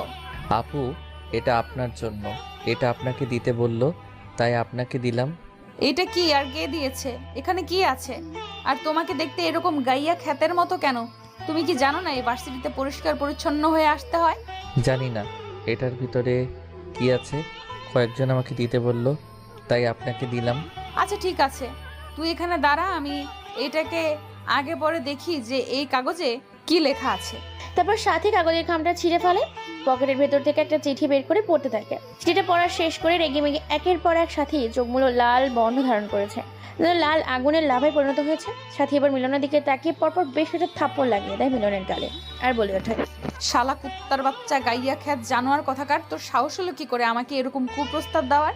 তুই জানিস আমি এই ভার্সিটির সব থেকে সুন্দরী এবং টপার, আর তুই কি না আমার সাথে সেক্সুয়ালি সম্পর্ক করতে চাস? মিলন সহ উপস্থিত থাকা সকল ছাত্রছাত্রী এই কথা শুনে অবাক হয়ে যায়। মিলন নিজের কানেও এই কথা শুনে তো হতবাক হয়ে যায়। মিলন আমদা আমদা করে বলে ওঠে, আপু, আপনি আমাকে গালি কেন দিচ্ছেন আর আমাকে থাপ্পড় কেন মারলেন? আমি তো কোনো কিছুই জানি না, আর আপনি এসব কি বলছেন? শালা গাইয়া খ্যাত জানোয়ার কোথাকার, তুই কিছুই জানিস না তাই না? তোর সাহস হলো কি করে আমাকে এসব প্রস্তাব দেওয়ার? আপু, আমি সত্যি জানি না যে আমি আপনাকে কি প্রস্তাব দিয়েছি। আপনি বলেন যে আমি আপনাকে কি প্রস্তাব দিয়েছি। মেয়েটা আবার আরো বেশ কয়েকটা থাপ্পড় লাগিয়ে দিয়ে ছেলেটার সামনে চিঠিটা তুলে ধরে আর বলে ওঠে, জানোয়ার, ছোট লোক, মূর্খ, জারজ কোথাকার। আমরা তো তোর মতো ছোট ফ্যামিলি থেকে রাস্তার ধারে মানুষ হইনি যে সবার সামনে এরকম কথাগুলো বলবো আমি। ঠিক আছে, যেহেতু তুই শুনতে চাচ্ছিস তাহলে তোকে শুনিয়ে দিচ্ছি যে তুই আমাকে কি প্রস্তাব দিয়েছিস। এরপর কথা শুনে মিলন নামে ছেলেটা ঘাবড়ে যায়। সাথী নামের মেয়েটা পুরো ক্লাসের সামনে চারদিকটা ভালো করে একবার তাকিয়ে চিঠিটা থাকা লেখাগুলো পড়তে শুরু করে। আমি আপনার নাম জানতাম না, নিচে কয়েকজন বলা বলি করছে বলে আপনার নামটা জেনেছি। আমি ভার্সিটিতে নতুন এসেছি, কিন্তু জানি না আপনাকে কিভাবে দেখে ফেলি আর ভালো লেগে যায়। আমি আপনার সাথে প্রেম করতে চাই, আপনাকে ভালোবাসতে চাই। জানি আপনি সুন্দরী, সেক্সি, ফিগারওয়ালা, বডি, সব কিছু আপনার দেখে আমি আপনার প্রেমে পড়ে যাই। আমার ভালোবাসা ফিরিয়ে দিবেন না। যদিও আমাকে ভালোবাসতে না পারেন, অন্তত আমাকে কিছুটা সময় দিন একান্তভাবে আপনার কাছে থাকার জন্য। আপনার বডি ফিগার দেখে নিজেকে ধরে রাখতে পারছি না। আপনার সাথে কি আমি ফিজিক্যাল সম্পর্ক করতে পারি? এই সমস্ত কথা শুনে মিনল তো টাসকি খেয়ে যায়। সে তো সবকিছু লিখেনি, নিচে মেয়েগুলো এই চিঠিটা দিয়েছিল, আর মেয়েগুলোর কথা মতো সে সাথী নামের মেয়েটাকে চিঠিটা দিয়েছে। সাথী মুখের এরকম কথা শুনে পুরো ভার্সিটির ছাত্রছাত্রীরা খেপে যায়। চারিদিক দিয়ে মিলনকে ঘিরে ধরে। সাথী বলে ওঠে, জানোয়ার কোথাকার, এখন বুঝতে পেরেছিস তো যে তুই চিঠিটা আমাকে কিরকম খারাপ প্রস্তাব দিয়েছিস? তুই জানিস না তুই ভার্সিটির কার সাথে পাঙ্গা নিয়েছিস? তোকে এখন এইরকম শাস্তি দেব যেটা ভার্সিটির প্রত্যেক পাতায় ইতিহাস হয়ে থাকবে। ছেলেটা কোনো কিছু বলে ওঠার আগেই সাথী নামের মেয়েটা তার বড় বড় হিল জুতা খুলে পরপর বেশ কয়েকটা থাপ্পড় মারে ছেলেটার গালে। এরপর ধারওয়ালা জুতোর বাড়ি খেয়ে ছেলেটা গাল ফেটে রক্ত বের হতে শুরু করেছে। ব্যথা এখানে একটা কুকড়ে উঠেছে ছেলেটা।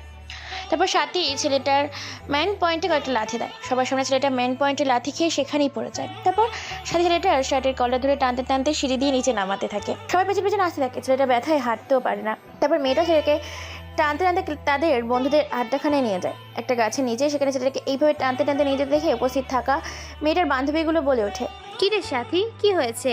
এই ছেলেটাকে কোথায় পেলি আর এইভাবে টেনে নিয়ে আসছিস কেন? তুই জানিস না এই সরল সাদা গাইয়া খ্যাত শালা ফকিন্নির বাচ্চাটা আমাকে পুরো ভার্সিটির সামনে নোংরা চিঠি দিয়ে কুপ্রস্তাব দিয়ে অপমান করেছে, তাই ওকে এখানে শাস্তি দেব। কি বলিস? ওর মতো 2 টাকার একটা ফকির নি কিনা তোকে এসব কুপ্রস্তাব দিয়েছে, চরম শাস্তি দিতে হবে। মিলন এবার সামনে তাকিয়ে দেখতে পায় সেই মেয়েগুলোকে দেখে মিলন এবার বলে ওঠে, আপু প্লিজ আমাকে মারবেন না। এই আপুগুলো আমাকে আপনাকে চিঠিটা দিতে বলেছিল। মিলনের মুখে এরকম কথা শুনে সাথী সহ ইরা সহ উপস্থিত সবাই ছাত্রছাত্রীরা অবাক হয়ে যায়। অবাক হয়ে সবাই মিলনের দিকে তাকিয়ে আছে।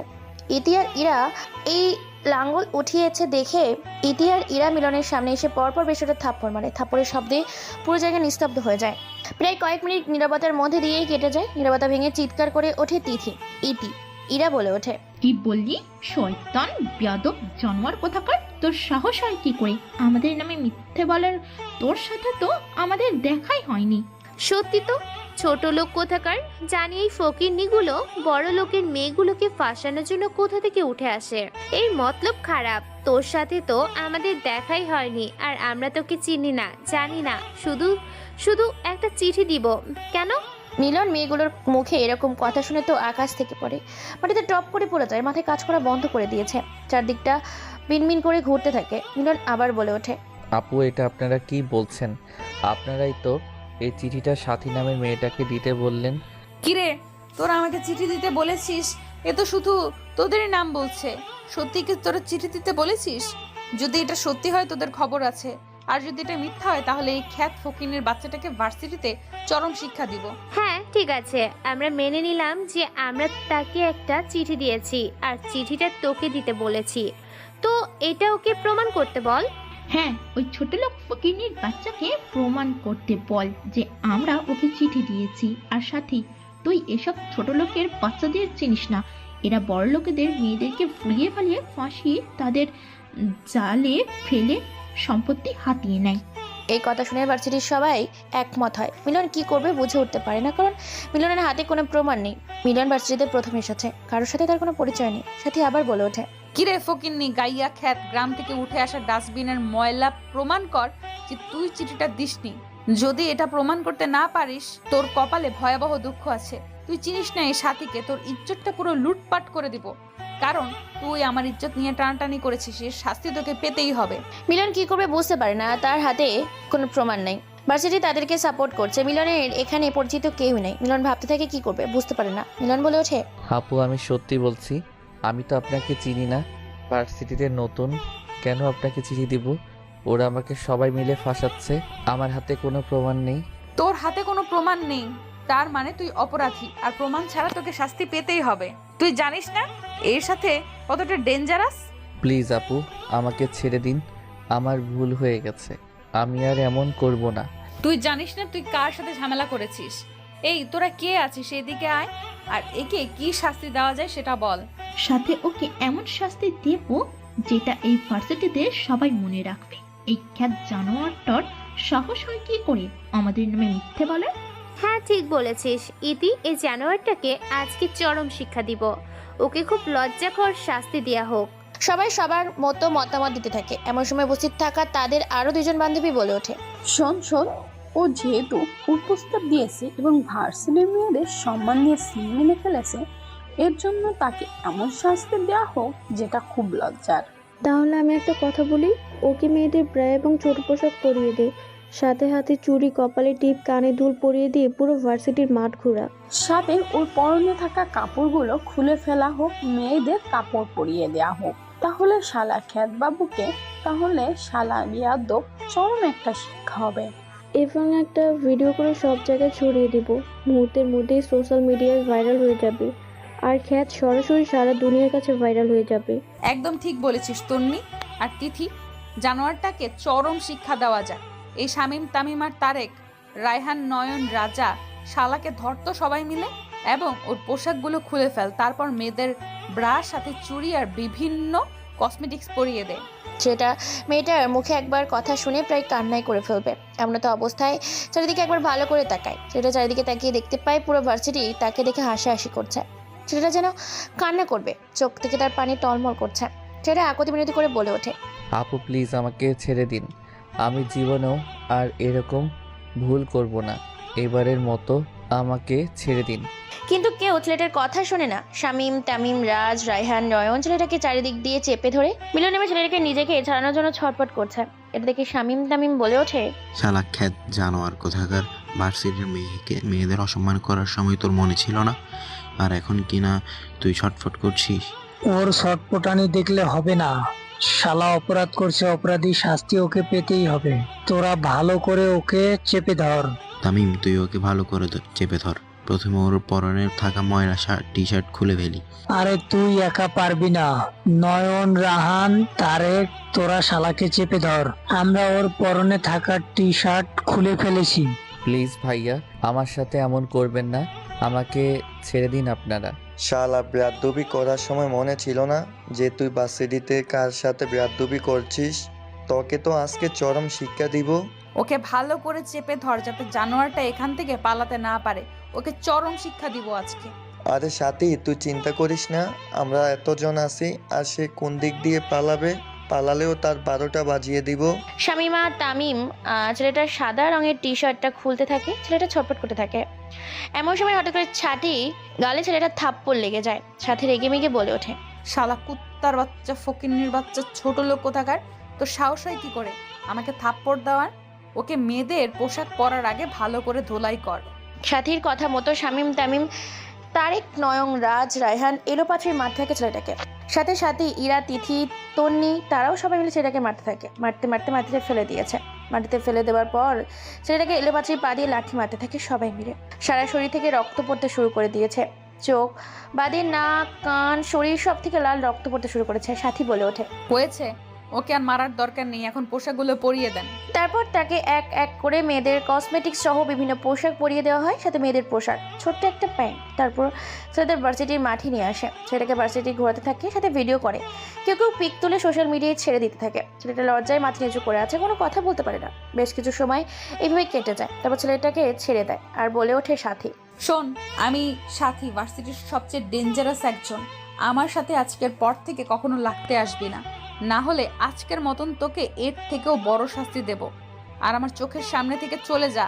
ছেলে ঠিক মতো হাঁটতেও পারে না। ছেলেকে ছেড়ে দিয়ে সবাই উচ্চ স্বরে হাসতে থাকে। ছেলের এরকম অবস্থা ক্লাসরুমের ভেতর কি করে প্রবেশ করবে, তাই আর ক্লাসরুমের দিকে না গিয়ে বাড়ি ভার্সিটির গেট ধরে সামনে নিজের পোশাকগুলো পরে ফ্রেশ হয়ে ভার্সিটি থেকে বেরিয়ে পড়ে। প্রচণ্ড মার খাবার দরুন ঠিকমতো হাঁটতেও পারছে না, শরীরে জ্বর চলে এসেছে। ভার্সিটি থেকে বেরিয়ে ঢাকার হাইওয়ে রাস্তা ধরে হেঁটে চলেছে ছেলেটা। তারপর একটা ফার্মেসির দোকানে গিয়ে কিছু ওষুধ নেয়। রাস্তার এক সাইড ধরে ছেলেটা নিজের গন্তব্যের উদ্দেশ্যে যেতে শুরু করেছে।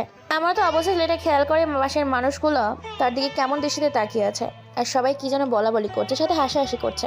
সেটা লজ্জায় পড়ে যায়। মাথা নিচু করে নিজের মতো করে পায়ে হেঁটে শুরু করে। এমন সময় পাশ থেকে একজন ছেলে আর মেয়ে বলে ওঠে, আরে সবাই দেখো, সেই ছেলেটা যে ঢাকা ভার্সিটিতে মেয়েদের পোশাক পরে পুরো ভার্সিটি ঘুরছিল ভাইরাল হওয়ার জন্য। সবাই দেখো ছেলেটাকে। আরে এটা তো সত্যি, এটা তো ভার্সিটির সেই ছেলেটা যাকে ভার্সিটির সবাই মিলে মেয়েদের পোশাক পরিয়ে ভার্সিটির মাঠ ঘুরিয়েছিল। ভিডিও মুহূর্তের মধ্যে ভাইরাল হয়ে যায়। আচ্ছা চল, আমরা সবাই মিলে ছেলেটার কাছে কয়েকটা পিক তুলে আসি, এরকম একটা মানুষের সাথে সেলফি হয়ে যাক। হ্যাঁ, তোরা ঠিক বলেছিস, চল সবাই মিলে ছেলেটার কাছ থেকে কয়েকটা সেলফি নেই, সাথে আমরা ফেসবুকে পোস্ট করব আর অনেক লাইক, কমেন্ট, শেয়ার পাবো। এই যে ভাই দাঁড়ান, আপনার সাথে কয়েকটা পিক তুলবো। আরে ভাই দাঁড়ান, আপনি যাচ্ছেন কই, একটু থামেন। ছেলেটা কোনো কথা বলে না, নিজের মতো করে মাথা নিচু করে দ্রুত পায়ে হাঁটতে শুরু করেছে। হাঁটতেও কষ্ট হচ্ছে, তবুও নিজের মতো করে দ্রুত স্পিডে নিজের গন্তব্যে যেতে শুরু করেছে। যেদিক দিয়ে যাচ্ছে সেদিককার মানুষ তার দিকে তাকিয়ে হাসতে থাকে। এমন সময় ছেলেটা সবার চোখের আড়ালে প্রবেশ করে একটা পরিত্যক্ত বাড়ির ভেতর প্রবেশ করতেই সব সামনে কয়েকটা ছেলে এসে দাঁড়ায় আর বলে ওঠে, ভাই আমি এটা কি দেখলাম, ভার্সিটিতে কিনা আপনাকে? সেটা কথাটা বলতে গিয়েও থেমে যায়, কারণ শ্রাবণ আমি ছেলেটার সামনে তাকিয়ে দেখতে পাই তার সামনে দাঁড়িয়ে আছে ক্লান্ত শরীর নিয়ে তাদের ভাই মিলন। দাঁড়িয়ে আছে, চোখগুলো লাল রক্তবর্ণ ধারণ করেছে। এটা দেখে মেহেদি বলে ওঠে, ভাই আপনি রাগ করছেন কেন? ভার্সিটিতে গিয়েছিলেন খোঁজ খবর নিতে, সেখানে কিনা সবাই আপনাকে হাসাহাসির পাত্র বানিয়ে দিয়েছে। ভার্সিটিতে সবাই আপনার সাথে বেয়াদবি করার সাহস পেল কি করে? আপনার সাথে এত কিছু হয়ে গেল ভাই, আর আপনি কিছুই করলেন না। ছেলে এই কথা শুনে হালকা মুচকি এসে বলে ওঠে, যখন মানুষের পরিস্থিতি আর সময় দুটোই খারাপ যায় তখন কিছু করার থাকে না। কিন্তু ভাই আপনি যদি একবার আমাদের মেসেজ করতেন, আমরা মুহূর্তের মধ্যে পৌঁছে যেতাম এবং ওদেরকে যে শিক্ষা দিতাম। সেটা তাদের মধ্যে কোনো কথা বলে না, নিজের মতো করে একটা রুমে প্রবেশ করে, তারপর ফ্রেশ হয়ে বাইরে আসে আর বলে ওঠে, খবর নেই কোথায় আছে ইকবাল ও দুলাল, চন্দ্র রায় আর ইসলাম। ভাই আমরা তো চারদিকে খবর লাগিয়ে দিয়েছি, এখনো কোনো খবর পাইনি। তারপর মিলন নামে ছেলেটি আর কোনো কথা না বলে চুপচাপ নিজের কাজে ব্যস্ত হয়ে যায়। এইভাবে 2 দিন কেটে যায়। এই 2 দিনের ভার্সিটি তাকে অনেক অপমানিত হতে হয়েছে। যেখানে যায় সেখানে তাকে নিয়ে হাসাহাসি করে সবাই। এই জন্য সে নিজের মুখে মাস্ক লাগিয়ে চলাফেরা করে। ল্যাপটপের সামনে বসে কে যেন কাজ করছে। মিলন এমন সময় পেছন থেকে মেহেদি বলে ওঠে, ভাই ইকবাল ধরা পড়ে গেছে। আমাদের ছেলেগুলো তাকে দেখেছে শহরের মধ্যবর্তী এলাকায়। তার একটা রিসর্ট আছে, সেই রিসর্টে সে লুকিয়ে আছে। আজকে রাতেই সেখানে যাওয়ার জন্য প্রস্তুতি নে, আজকে ওর জীবনের শেষ দিন। ভাই ওর তো অনেক ছেলে পেলে সেখানে সিকিউরিটি দিয়ে রেখেছে, যাওয়া সেখানে অসম্ভব। প্রয়োজনে বাইরের শহর থেকে আমাদের ছেলে পেলে নিয়ে আয়, তারপরও আজকে ওর মৃত্যু আমার হাতে হওয়া চাই। তারপর মেহেদি আর কোনো কথা না বলে সেখান থেকে বেরিয়ে পড়ে। শ্রাবণ আর মেহেদি সেখান থেকে বেরিয়ে যাওয়ার পর তাদের বিভিন্ন স্থান থেকে ছেলেপুলেগুলোকে আসার জন্য বলে দেয়। সবাই রওনা দিয়েছে তাদের গন্তব্যের উদ্দেশ্যে। কেউ কেউ হেলিকপ্টার, কেউ কেউ ট্রাক, বিভিন্ন গাড়ি করে রওনা দিয়েছে ঢাকা শাহবাগের উদ্দেশ্যে। দেখতে দেখতে সন্ধ্যা পেরিয়ে রাত হয়ে যায়। পরপর গোডাউনের ভেতর থেকে বেশ কয়েকটা গাড়ি বের হয়, প্রায় 80 থেকে 70টা গাড়ি। গাড়িগুলো একই মডেল, একই ডিজাইনের, গভীর রাত কিন্তু ঢাকা শহর, তাই রাতেও চলাচল থেকেই যায়। গাড়িগুলো এতগুলো মানুষে দেখে টাসকে খেয়ে যায় আশেপাশে চলাচলকারী মানুষগুলো। গাড়িগুলো সেখান দিয়ে মুহূর্ত দেরি না করে বেরিয়ে পড়ে শহরের মধ্যবর্তী স্থানে যাওয়ার জন্য। গাড়িগুলো ফুল স্পিডে নিজেদের গন্তব্যে যাওয়ার জন্য শুরু করেছে। এক পর্যায়ে গাড়িগুলো কয়েক ঘন্টা অতিক্রম করে চলে আসে একটা বিশাল রিসোর্টের সামনে। গাড়ি থেকে নেমে দেখতে পায় চারিদিক দিয়ে অসংখ্য ছেলেপুলে পাহারা দিচ্ছে। এটা দেখে মিলন বলে ওঠে, বন্দুকগুলোতে সাইলেন্সার লাগিয়ে দাও, কেউ যেন জীবিত না থাকে, শুধু ইকবালকে বাঁচিয়ে রাখবে। মিলনের কথা মতো সবাই বন্দুকগুলোতে সাইলেন্সার লাগিয়ে এলোপাথারি গুলি করতে থাকে। হঠাৎ করে রোবটের মতো বৃষ্টির মতো গুলির বন্যা হতে ছেলেগুলো নিজেদের জীবন নিয়ে দৌড়াদৌড়ি শুরু করেছে। যাকে যেখানে লাগছে সেখানে পরপারে পাড়ি জমায়। দরজা ভেঙে ভেতরে প্রবেশ করে 700 থেকে 800 জন ছেলেপুলে। বন্দুকগুলোতে সাইলেন্সার লাগিয়েছিল, তাই কেউ বুঝতে পারেনি। না বুঝে ওঠার আগেই নির্মমভাবে গণহত্যা চালায় মিলন সহ তার পুরো দলবল। আড়াল থেকে এটা দেখে ইকবালের লোক ইকবালের কাছে গিয়ে বলে ওঠে, বাই সর্বনাশ হয়ে গেছে। নিজের জীবন নিয়ে বাঁচতে চাইলে এখান থেকে পালিয়ে যেতে হবে, কেননা গণহত্যা চালানো শুরু হয়ে গেছে মিলন ও তার পুরো দলবল। ইকবাল এই কথাটা শুনে চমকে ওঠে। ইকবাল একটা মেয়েকে নিয়ে রুমে মস্তি করছিল। হঠাৎ করে তার দলের ছেলের মুখে এই কথা শুনে চমকে ওঠে। মেয়েটার উপর থেকে নেমে দৌড়ি শুরু করেছে। কোথায় লুকোবে বুঝতে পারে না। লোকটা আবার বলে ওঠে, ভাই এখনো তারা ভিতরে আসতে পারেনি, বাহিরে আমাদের ছেলেপেলেগুলোকে গণহত্যা চালিয়েছে। এতক্ষণে হয়তো সবাইকে মেরে ফেলে ভিতরে প্রবেশ করেছে তারা। কি বলিস? আমার এতগুলো সিকিউরিটি, এতগুলো ছেলে পেলে থাকা সত্ত্বেও তারা ভেতরে আসে সাহস পায় কি করে? জানি না ভাই, এখন কি করব বুঝতে পারছি না। তুই যে করি হোক আমাকে এখান থেকে পালানোর একটা ব্যবস্থা করে দে, আমার জীবনটাকে বাঁচার একটা ব্যবস্থা করে দে। এখান থেকে পালিয়ে যাই, তারপর ওকে দেখে নিব। শালার বাবা মাকে মেরে ফেলেছি, তাই শালা পাগলা কুত্তার মতো আমাদেরকে মারার জন্য খুঁজে বেড়াচ্ছে। অন্যদিকে সবাইকে মেরে মাটিতে ফেলে দিয়েছে। পুরো জায়গাটা লাশের কারখানা তৈরি হয়েছে। মিলন বলে ওঠে, পুরো রিসর্ট ঘিরে ফেলো, ইকবাল যেন ওইখান থেকে বের হতে না পারে। প্রত্যেকটা জায়গা খুঁজে দেখো। মিলনের কথা মতো কিছু ছেলেপিলে বাইরে থাকে। এরপর পুরো রিসর্ট খুঁজতে থাকে ঘরের মধ্যে থেকে। জানলা দিয়ে সবটাই দেখছে ইকবাল আর তার ডান হাত। ইকবাল বলে ওঠে, ওরা উপরে আসার আগেই আমাকে নিচে নামতে হবে এবং রান্নাঘরের দরজা দিয়ে আমাকে বাইরে পালাতে হবে। সেখান থেকে একটা আমার গোপন দরজা আছে। কথাটা বলে এক মুহূর্তে দেরি না করে মেয়েটাকে সেখানে ফেলে রেখে ইকবাল আর তার ডান হাত দরজা খুলে যখনই বাইরে পালাতে যাবে তখনই হঠাৎ করে কেউ একজন ইকবালের বুক বরাবর একটা লাঠি মারে। লাঠি খেয়ে খাটের ওপরে এসে পড়ে ইকবাল। ভেতরে প্রবেশ করে প্রায় অসংখ্য ছেলেপুলে। মিলনের পেছনে একটা সোফা সেট এনে দেয়। তাদের পায়ের উপর পা রেখে মিলন বসে পড়ে। ইকবাল এটা দেখে বলে ওঠে, তুই এখানে খবর পেলি কি করে? হা হা হা, তোর গায়ের গন্ধ শুকে চলে এসেছে এখানে। প্লিজ মিলন, আমাকে ছেড়ে দে, আমার কোনো দোষ নেই। এখানে তোর বাবা মাকে আমি মারতে চাইনি। তোর বাবা আমার কথা রাজি হচ্ছিল না, তার আগের মাথায় আমরা তাকে মেরে ফেলি। কুত্তার বাচ্চা, তোকে মারার পর তোর বাকি 4 সঙ্গীকে রাস্তার কুত্তার থেকেও ভয়ঙ্কর মৃত্যু দিয়ে মারব। তোদের 4 জনকে 4 রকমভাবে হত্যা করব। তোরা জানিস না তোরা কার সাথে পাঞ্জা নিয়েছিস? আমি শুধু এই শহরের নয়, পুরো বিশ্বের আন্ডারওয়ার্ল্ডের অন্যতম এক স্থানে আছি, যেখানে কিনা আন্ডারওয়ার্ল্ডের সবাই আমার কথায় উঠে বসে। সেখানে তোরা আমার বাবা মাকে হত্যা করেছিস আর তোদেরকে ছেড়ে দিব কোনো অত্যাচার না করে, প্রতিশোধ না নিয়ে। তুই দেখ তোর চোখের সামনেই মৃত্যু। কথাটা বলার সাথে সাথে রুমের ভেতর সেই মেয়েটাকে বের করে দেয়। তারপর ইকবাল আর তার ডান হাতকে বেঁধে ফেলে। ইকবাল বলে ওঠে, দেখ মিলন, আমাকে মারিস না, আমার ভুল হয়ে গেছে। তোর চার সঙ্গী কোথায় আছে? তাদেরকে আমি কোথায় খুঁজে পাবো? সত্যি সত্যি বল, না হলে শুধু মৃত্যু নয়, মৃত্যুর সাথে অত্যাচার আর যন্ত্রণা তোকে ফ্রিতে পেতে হবে। ইকবাল কোনো কথা বলে না। এটা দেখে তার 10 আঙুলের নখের ভেতর দিয়ে পিন ঢুকিয়ে দেয়। তারপর সেখানে আগুন জ্বালিয়ে দেয়। লোহার পিন ঢুকিয়ে দেওয়ার কারণে আগুনের তাপে লোহার পিন গরম আর হাতের নখ পুড়ে যায়, নখের মাংস পুড়ে যায়। যন্ত্রণায় লাফালাফি ছটফট করতে শুরু করেছে ইকবাল। তারপর প্লাস দিয়ে নখগুলোকে তুলে ফেলতে শুরু করেছে। ইকবাল চিৎকার করছে, মুখের ভেতরে কাপড় ঢুকিয়ে দেয়, আঙুলের ওপর লাল মরিচের গুঁড়া আর লবণ ঢেলে দেয়, চোখে পেঁয়াজের রস আর কাঁচামরিচ ঢেলে দেয়। এরপর এলোপাথির ব্লেড দিয়ে তার শরীরে আঘাত করতে থাকে। শুয়ে থেকে কেটে কেটে ফালা করে দেয়। চামড়া কেটে গড়গড় করে রক্ত পড়তে শুরু করেছে। মিলন বলে ওঠে, কুত্তার বাচ্চা, এখন তোর অন্তত সত্যি কথাগুলো বল। মৃত্যু তোর জন্য নিশ্চিত, কিন্তু মৃত্যুর আগে তোকে যন্ত্রণা পেতে দেখে তোর জন্য আমার করুণা হচ্ছে। ভাই, তুমি আর আমাকে মেরো না, আমি সব সত্যি কথা বলছি। তাহলে সত্যি করে বল যে তোর বাকি চার সঙ্গী কোথায় আছে? কেন তোরা আমার বাবা আমাকে হত্যা করেছিস? তাদের দোষ কী ছিল? ভাই, তোমার বাবা আমাকে মারতে চায়নি। তোমার বাবা শহরের মন্ত্রী ছিল। আমার একটা পার্টনারশিপের কাজ করতে চেয়েছিলাম, সেখানে তোমার বাবা 6 লাখ তো বিনিময়ে 10 কোটি টাকা দিতাম, কিন্তু তোমার বাবা রাজি হচ্ছিল না। তাই রাগের মাথায় তোমার বাবাকে মেরে ফেলেছি। শালা সুরের বাচ্চা, তাড়াতাড়ি বল তোর চার সঙ্গী কোথায়। তোকে মারার পর তাদেরকে মারতে হবে, না হলে আমার বাবা মার আত্মার শান্তি পাবে না। ভাই, তারা ঢাকা ভার্সিটিতে আসছে, সেখানেই তাদেরকে খুঁজে পাবে।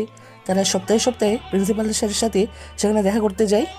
এই কুত্তার বাচ্চাটার হাত পাগুলো বেঁধে ফেল, একে মৃত্যু কতটা ভয়ঙ্কর হতে পারে সেটা বোঝাবো।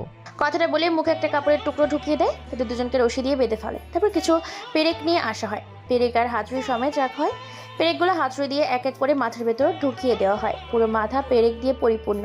সবার আগে তাদের মাথায় চুল ঘামিয়ে দেয়। তারপর একটা একটা করে পেরেক তাদের মাথায় ঢুকিয়ে দেয়। লাল টকটকে মরিচের মতো গুঁড়োগুলো তাদের চোখেও ঢেলে দেয়। বেশ কিছু সময় এভাবে ছটপট করতে করতে প্রায় মৃত্যুর দুয়ারে ঢলে পড়েছে তারা। তারপর কোনো কথা ছাড়াই মিলন কয়েকটা ধারালো ছুরি বের করে, তারপর যেখানে বয়লা মুরগির মতো পিস পিস করে কাটা হয়, ঠিক জীবন্ত অবস্থায় তাদের শরীরটাকে মাংসগুলো কাটা হয়। এরপর সবগুলোকে কেটে টুকরো টুকরো করে রাস্তার মাঝে ছড়িয়ে ছিটিয়ে দিতে বলে।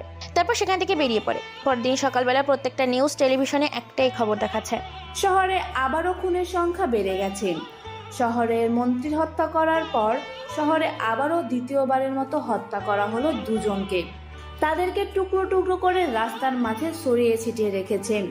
শহরের বর্তমান ভীষণ ভয়াবহ অবস্থা। পরবর্তী খবর দুপুর 2টায় দেখা হবে। খবরটা শহরে আতঙ্ক ফেলেছে। চলুন তাহলে মিলনকে পরিচয় করিয়ে দিয়ে আসি। মিলন হলো বাবা মায়ের একমাত্র সন্তান। মিলনের বাবা এই শহরের মন্ত্রী ছিল, মা গৃহিণী। মিলন আমেরিকায় পড়াশোনা করতে, পাশাপাশি আমেরিকায় লেখাপড়া করতে করতে সে আন্ডারওয়ার্ল্ডের সন্ত্রাসীদের সাথে যুক্ত হয়ে যায়। পরবর্তীতে সে নিজেও একজন গ্যাংস্টার হয়ে ওঠে। সে ক্যারাটে, কুমফু, চাইনিজ, দেশি বিদেশি অনেক স্টাইলে কুমফু শিখে। সে আমেরিকায় ছিল। তার বাবা মাকে হত্যা করার পর সে খবর পায় এবং সে দেশে কয়েক ঘন্টার ভেতর আসে। তা নিজের চোখে বাবা মার লাশ দেখার পর পাগল হয়ে ওঠে আর বলে ওঠে, এসব কিছু কে করেছে? 10 মিনিটের মধ্যে আমি সব তথ্য জানতে চাই। মিলনের ডান হাত শ্রাবণ আর মেহেদি পুরো বডিটা চেক করে সিসিটিভি ফুটেজ চেক করে বাড়ির সিসিটিভি ফুটেজ নিয়ন্ত্রণকারী একজন ব্যক্তি বলে ওঠে, স্যার, আমি কিছু জানতাম না। আমি আমার ডিউটি শেষ করার পর বাসায় চলে যাই। সকালে এসে স্যার আর ম্যাডামের লাশ দেখতে পাই। ভয়ে আমি কি করব বুঝতে পারছিলাম না। পরে আমি ভিডিও ফুটেজ চেক করে এবং সেখানে দেখতে পাই শহরে বিভিন্ন ড্রাগস ব্যবসায় এবং সন্ত্রাসীরা স্যার এবং ম্যাডামের হত্যা করেছে। তাদের মধ্যে ছিল ইকবাল চন্দ্র দাস, দুরুল কাপুর, আরো বেশ কয়েকজন। তারপর আমি আপনাকে ফোন করি। শ্রাবণ আর মেহেদি আধা ঘন্টার মধ্যে তাদের দলের যে কোনো একজনকে আমার সামনে চাই। আর আপনারা সবাই আমার বাবা মার দাফন কাফনের ব্যবস্থা করুন।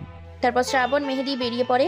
দাফন কাফনের ব্যবস্থা করা হয়। দাফন কাফন শেষ করে সময় শ্রাবণ, মেহেদি আর একটা ছেলেকে নিয়ে আসে। মিলন বলে ওঠে, কে এই ছেলেটা? কোথা থেকে তুলে নিয়ে এলি? ভাই, এই ছেলেটা ওদের গ্যাংয়ের সমস্ত কিছু জানে। ভাই, আমাকে ছেড়ে দিন, আমি কোনো কিছুই জানি না। আপনারা আমাকে কেন তুলে এনেছেন? যদি তুই কষ্ট পেয়ে মরতে না চাস তাহলে সব সত্যি কথা বল। ভাই, আমি তেমন কিছু জানি না। যেদিন আপনারা বাবা মাকে ওরা হত্যা করে সেদিন আমি ছিলাম না, তবে আপনি ওদেরকে ঢাকা ভার্সিটিতে পাবেন, কারণ ঢাকা ভার্সিটিতেই তাদের ছেলেপেলে আছে এবং তারা সেখানে সপ্তাহে সপ্তাহে যাতায়াত করে। তবে কোনো দিন কোনো সময় যায় সেটা আমি জানি না। এসব কিছু ইকবল বলতে পারবে। ইকবল এই শহরের মাথা, বাকি সব ভার্সিটিতে যাতায়াত করে।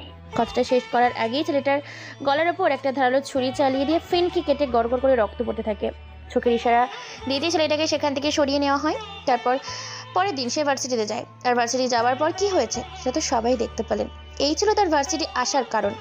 পায়ে হেঁটে নিজের বাড়িতে প্রবেশ করে মিলন। মিলনকে দেখে শ্রাবণ বলে ওঠে, ভাই, একে তো আমরা অত্যাচার করে মেরে ফেলেছি, এখন কি করব? যেটা করার সেটা তো করে ফেলেছিস। ওকে উলঙ্গ অবস্থায় ভার্সিটির গেটের সামনে উল্টো করে ঝুলিয়ে রাখবে। তারপর মিলনের কথা মতো শ্রাবণ, মেহেদি ও তার পুরো দলবল ইতির লাশটাকে ভার্সিটির গেটের সামনে উল্টো করে ঝুলিয়ে রাখে। এভাবে রাত কেটে যায়। দেখতে দেখতে সকাল হয়ে যায়। সকালে ভার্সিটির সামনে ছাত্রছাত্রী আর সাধারণ মানুষের অসংখ্য, সাথে সেনাবাহিনী, পুলিশ বাহিনী, গোয়েন্দা বিভাগের পুরো কলেজ মাঠ এবং রাস্তা ব্লক হয়ে আছে। হাজার হাজার মানুষ। সাংবাদিক বলছে, শহরে আবারও একটা মেয়ের লাশ পাওয়া গেছে।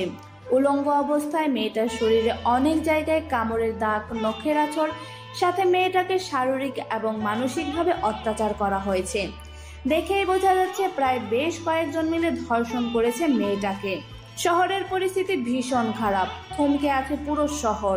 দিন দিন ভার্সিটির ছাত্রছাত্রী গুম হচ্ছে, সাথে হচ্ছে খুন। কে রহস্যময় খুনি? কি হচ্ছে এই ভার্সিটির সাথে? সবটাই জানতে আমাদের সঙ্গেই সাথেই থাকুন। ধন্যবাদ সবাইকে। পুরো শহর থমকে গেছে। টেনশন আছে পুরো শহর, ভয়ে আর আতঙ্কে আছে পুরো ভার্সিটির ছাত্রছাত্রীরা। আস্তে আস্তে ভার্সিটির ভেতরে ভিড় কমতে শুরু করে। ছাত্রছাত্রীরা ভার্সিটির মাঠের ভেতর প্রবেশ করে। ইতির লাশটাকে পরীক্ষা করার জন্য ফরেন্সিক ল্যাবরেটরিতে নিয়ে যাওয়া হয়। এদিকে টেনশনে আছে সাথী, ইরা, তিথি, তন্নি, শামীম, তামিম, তারেক, রায়হান, নয়ন। কেননা তাদের মধ্যে থেকে এক এক করে হত্যা করা হচ্ছে তাদের কলেজের ভার্সিটির সঙ্গীদের। চলুন তাহলে আপনাদের এটাও বলে দিই, ভিলন তো মারতে এসেছিল ইকবাল চন্দ্র দাস দুলাল কাবুল। আর ইকবালকে তাহলে সেই ভার্সিটির ছাত্রছাত্রীরা কেন হত্যা করছে? পুরো বাংলাদেশের গোয়েন্দা বিভাগ, পুলিশ এই কেসের তদন্ত করছে, কিন্তু ধরতে পারছে না অপরাধীকে। সেদিন ভার্সিটিতে সাথী, ইতি, ইরা, তিথি, তন্নি, শামীম, তামিম, তারেক, রায়হান, নয়ন তার সাথে অন্যায় করার পর সে চুপচাপ ভার্সিটিতে যাতায়াত করতে শুরু করতো বাবা মার খুনিদের ধরার জন্য। কিন্তু প্রতিনিয়ত ভার্সিটিতে থাকে সবাই মিলে তারা র্যাগিং করতো, মারধর, অপমান করতো। তবুও মিলন তাদেরকে কোনো কিছুই বলেনি। তাদের সাথে চুপচাপ সবকিছু সহ্য করতো, তাদের অত্যাচার সহ্য করতো। কিন্তু একদিন মিলন ভার্সিটিতে প্রবেশ করে প্রতিদিনের মতোই। তার পোশাক আশার গেটের সামনে সাথী ও তার পুরো দলবল বসেছিল। এমন সময় সাথী বলে ওঠে, তোর সাথে মজা না করলে আমাদের ভালো লাগে না। মিলন তাদের সামনে গিয়ে দাঁড়ায়। মিলন তাদের সামনে দাঁড়াতেই সাথী বলে ওঠে, শোন, তোকে আজকে একটা অফার দিচ্ছি। যদি তুই অফারটা ধরতে পারিস তাহলে তোকে আজ থেকে কোনোদিন র্যাগিং করব না। কি অফার আপু বলেন? আমি এই অফারটা গ্রহণ করতে রাজি আছি।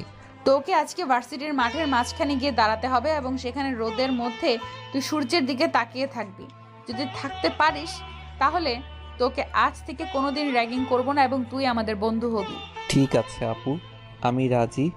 যত কষ্টই হোক না কেন আমি আপনাদের শর্তে রাজি। ওকে চল তাহলে, ঠিক আছে। এবার মিলনকে তারা মাঠের মাঝখানে নিয়ে যায়। তারপর মিলনকে সেখানে দাঁড় করিয়ে দেয়। মিলনের পায়ে কোনো জুতো নেই। মিলন সেখানেই দাঁড়িয়ে আছে। সেখানে পিঁপড়ের বড় একটা বাসা, অসংখ্য পিঁপড়া, লাল পিঁপড়া, বিষাক্ত পিঁপড়া। সেখানে সবাই মিলে তাকে দাঁড় করিয়ে মিলন খেয়াল করেনি যেখানে পিঁপড়া বাসা আছে। তারপর মিলনকে সূর্যের দিকে তাকিয়ে দেয়।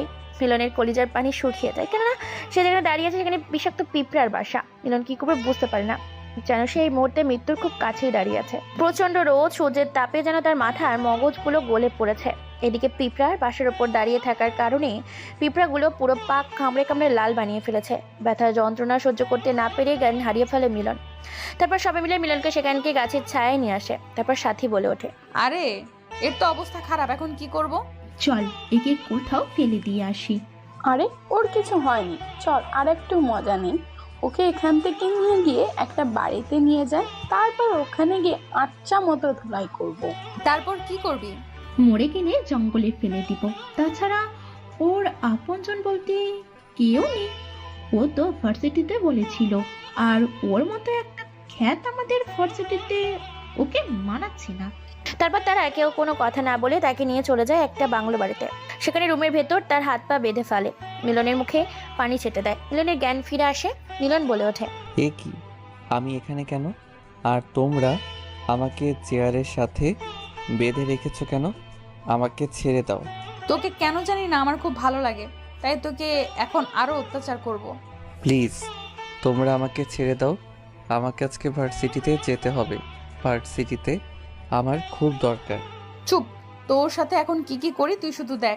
এই বলে তারা সবাই মারতে থাকে মিলনকে। মিলনের সারা শরীর থেকে রক্ত পড়ে। মিলন মার খেয়ে জ্ঞান হারিয়ে ফেলে। এরপর মিলনকে একটা জঙ্গলে ফেলে আসে। অন্যদিকে তার দল মিলনকে খুঁজে বেড়াচ্ছে। মিলনের মোবাইল ফোন ট্যাগ করে জঙ্গলে খুঁজে পায় মিলনকে। তারপর মিলনকে হসপিটালে নিয়ে যায়। কয়েকদিন পর মিলন সুস্থ হয়ে তাদের গোডাউনে ফিরে আসে। শ্রাবণ মেহেদি বলে ওঠে, ভাই আপনি তো ভার্সিটিতে গিয়েছিলেন, তাহলে আপনাকে জঙ্গলে কিভাবে পেলাম? তারপর মিলন সব ঘটনা খুলে বললে মিলন আরো বলে ওঠে, অনেক হয়েছে ওদের অত্যাচার। ওরা আমার কাজে বাধা দিয়েছে। ওদের জন্য আমি আমার বাবা মার খুনিকে আজকে ধরতে পারলাম না। এর শাস্তি ওদের জন্য মৃত্যুর কাল হয়ে দাঁড়াবে। তোরা কালকে ভার্সিটিতে যাবি এবং তোদেরকে আমি দেখিয়ে দেব। তাদের মধ্য থেকে এক এক করে তাদেরকে তুলে নিয়ে আসবে। তাদেরকে মৃত্যুর থেকেও খুব ভয়ঙ্কর যন্ত্রণা দেব, কারণ তাদের জন্য আমি আমার বাবা মার খুনিদের কাছ থেকে প্রতিশোধ নিতে পারিনি। তারপর থেকে এক এক করে তুলে নিয়ে আসে তাদের সমস্ত ছেলেপুলেগুলো। কারণ মিলন সেদিন তার বাবা মার খুনিদের ধরতে চেয়েছিল। কারণ সেদিন ভার্সিটিতে কাবুল, ইকবাল আর দুলাল চন্দ্রের দাস ভার্সিটিতে যাওয়ার কথা ছিল। এটাই কারণ ছিল ভার্সিটি থেকে এক এক করে তাদের বন্ধু বান্ধবীকে তুলে এনে হত্যা করার কারণ। মিলন আজকে ভার্সিটিতে যায়নি। পুরো ভার্সিটি থমকে আছে। সাথী বলে ওঠে, আজকে এই ছেলেটা আসেনি। তোরা জানিস না, ওই ছেলেটাকে যত সাধারণ মনে হয়, আমার মনে হয় সে ততটা সাধারণ না। ঠিক আছে, তো তুই এখন কি করতে চাচ্ছিস? আর তুই ওর পেছনে কেন পড়ে আছিস? আমার মাথা কাজ করছে না। কে আমাদের দলের সমস্ত ছেলেপেলেগুলোকে মেরে ফেলছে? কোনো রকমের ভার্সিটির সময়টা তারা সবাই মিলে পার করে। তারপর তারা আপন আপন বাড়িতে চলে যায়। এদিকে মিলনের ছেলেপুলেগুলো শামীম তামিমকে গোডাউনে তুলে নিয়ে আসে। গভীর রাতে মিলন গোডাউনের ভেতর প্রবেশ করে। শামীম তামিম মিলনকে দেখে বলে ওঠে, আরে ফকিন্নি, তুই এখানে কি করিস? আমার শহরে আমি থাকবো না তো কে থাকবে? তোরা। কে তুই? তোর পরিচয় কি? আমি কে সেটা তোদের মৃত্যুর আগে জানিয়ে দিব। তার মানে তুই আমাদের তুলে এনেছিস এখান থেকে, শুধু একবার ভার্সিটিতে পাই প্রাণে মেরে ফেলবো। সাথী একদম ঠিক বলেছিল। তুই তার মানে সেই গ্যাংস্টার যে কিনা শহরে এক এক করে খুন করছে আর আমাদের ভার্সিটি থেকে ছেলে মেয়েদেরকে উধাও করে দিচ্ছিস। একদম ঠিক ধরেছিস। এতদিন সবাইকে মারতাম আর এখন তোকে মারবো। এরপর একটা ধারালো তার বের করে তার পুরো তার দিয়ে শরীরকে পেঁচিয়ে দেয়। এরকম পেঁচিয়ে মমিমের মতো বানিয়ে ফেলে। তারপর তাদের ইলেকট্রিক শক দেয়। ইলেকট্রিক্যাল শক খাওয়ার কারণে পুরো শরীর তারা পুড়ে যায়। পরের দিন সকালে আবারও ভার্সিটির মাঠে ফেলে দেয় তাদের লাশ। আজকে আতঙ্ক ছড়িয়ে পড়ে। সাংবাদিক বলে ওঠে, শহরে একই হচ্ছে, দিন দিন বাড়ছে খুন, নিখোঁজ হচ্ছে ছাত্রছাত্রী।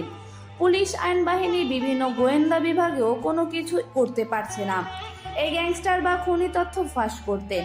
শুধু বলেছে তারা তদন্ত করছে, কিন্তু কোনো কিছুই করতে পারছে না। কে আসলে খুনি ধরতে পারছে না। অন্যদিকে ভার্সিটিতে প্রবেশ করেছে আজকে মিলন। এদিকে সাথী সহ তারা সবাই ভয়ে আছে মিলনের সাথে। আজকে কেউ কোনো কথা বলে না, কেন ভার্সিটি 3 দিন তাদের বন্ধু বান্ধবীদের উপর অত্যাচার করা হচ্ছে। তাদের ভেতর ভয় ঢুকে গেছে, তাই কেউ কোনো আগের মতো ঝামেলা করে না। নতুন কেউ আসলেও র্যাগিং দেয় না। এমন সময় সাথী বলে ওঠে, তোরা যে যাই বল, আমার এই মিলন খ্যাতকে সন্দেহ হয়। ওকে সবাই মিলে আমরা ফলো করব। আচ্ছা, তোর কেন ওকে সন্দেহ হয়? কারণ ইতিকে যেদিন মারা হয়েছিল সেদিন সে ভার্সিটিতে আসেনি। আর একটা বিষয়, তার সাথে আমাদের ঝামেলা হওয়ার পর থেকে আমাদের দল থেকে আমাদের বন্ধু বান্ধবীগুলো এক এক করে মারা যাচ্ছে। তুই তো ঠিক বলেছিস, এই বিষয়টা তো আমি ভেবে দেখিনি। এই তোরা সবাই মিলে ওকে ফলো করবি। সবাই প্রস্তুতি নেয় মিলনকে ফলো করার জন্য। এদিকে ধীরে ধীরে ভার্সিটির মাঠ ফাঁকা হয়ে যায়। ভার্সিটিতে আজকে কোনো ক্লাস হবে না। সবাই প্রস্তুতি নেয় মিলনকে ফলো করার জন্য। এদিকে ধীরে ধীরে ভার্সিটির মাঠ ফাঁকা হয়ে যায়। ভার্সিটি আজকে কোনো ক্লাস হবে না। ভার্সিটি কিছুদিনের জন্য বন্ধ দেওয়া হবে সিদ্ধান্ত নেওয়া হয়েছে। ছাত্রছাত্রীরা যে যার মতো আড্ডা দিচ্ছে। ভার্সিটিটা থমকে আছে। এমন সময় ভার্সিটির ভেতর একটা কালো গাড়ি প্রবেশ করে। মিলনের চোখ যায় সেদিকে। মিলন গাড়ির দিকে তাকিয়ে মুচকি একটা হাসি দেয়, কেননা গাড়ির ভেতরে আছে চন্দ্র দাস, ইসলাম, দুলাল, কাবুল।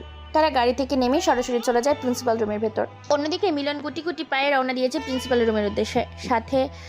সাথীও দেখে তাকে ফলো করে। মিলনকে সাথী মিলনের পেছন পেছন আসতে থাকে। এক পর্যায়ে মিলন প্রিন্সিপালের কেবিনের সামনে গিয়ে থেমে যায়।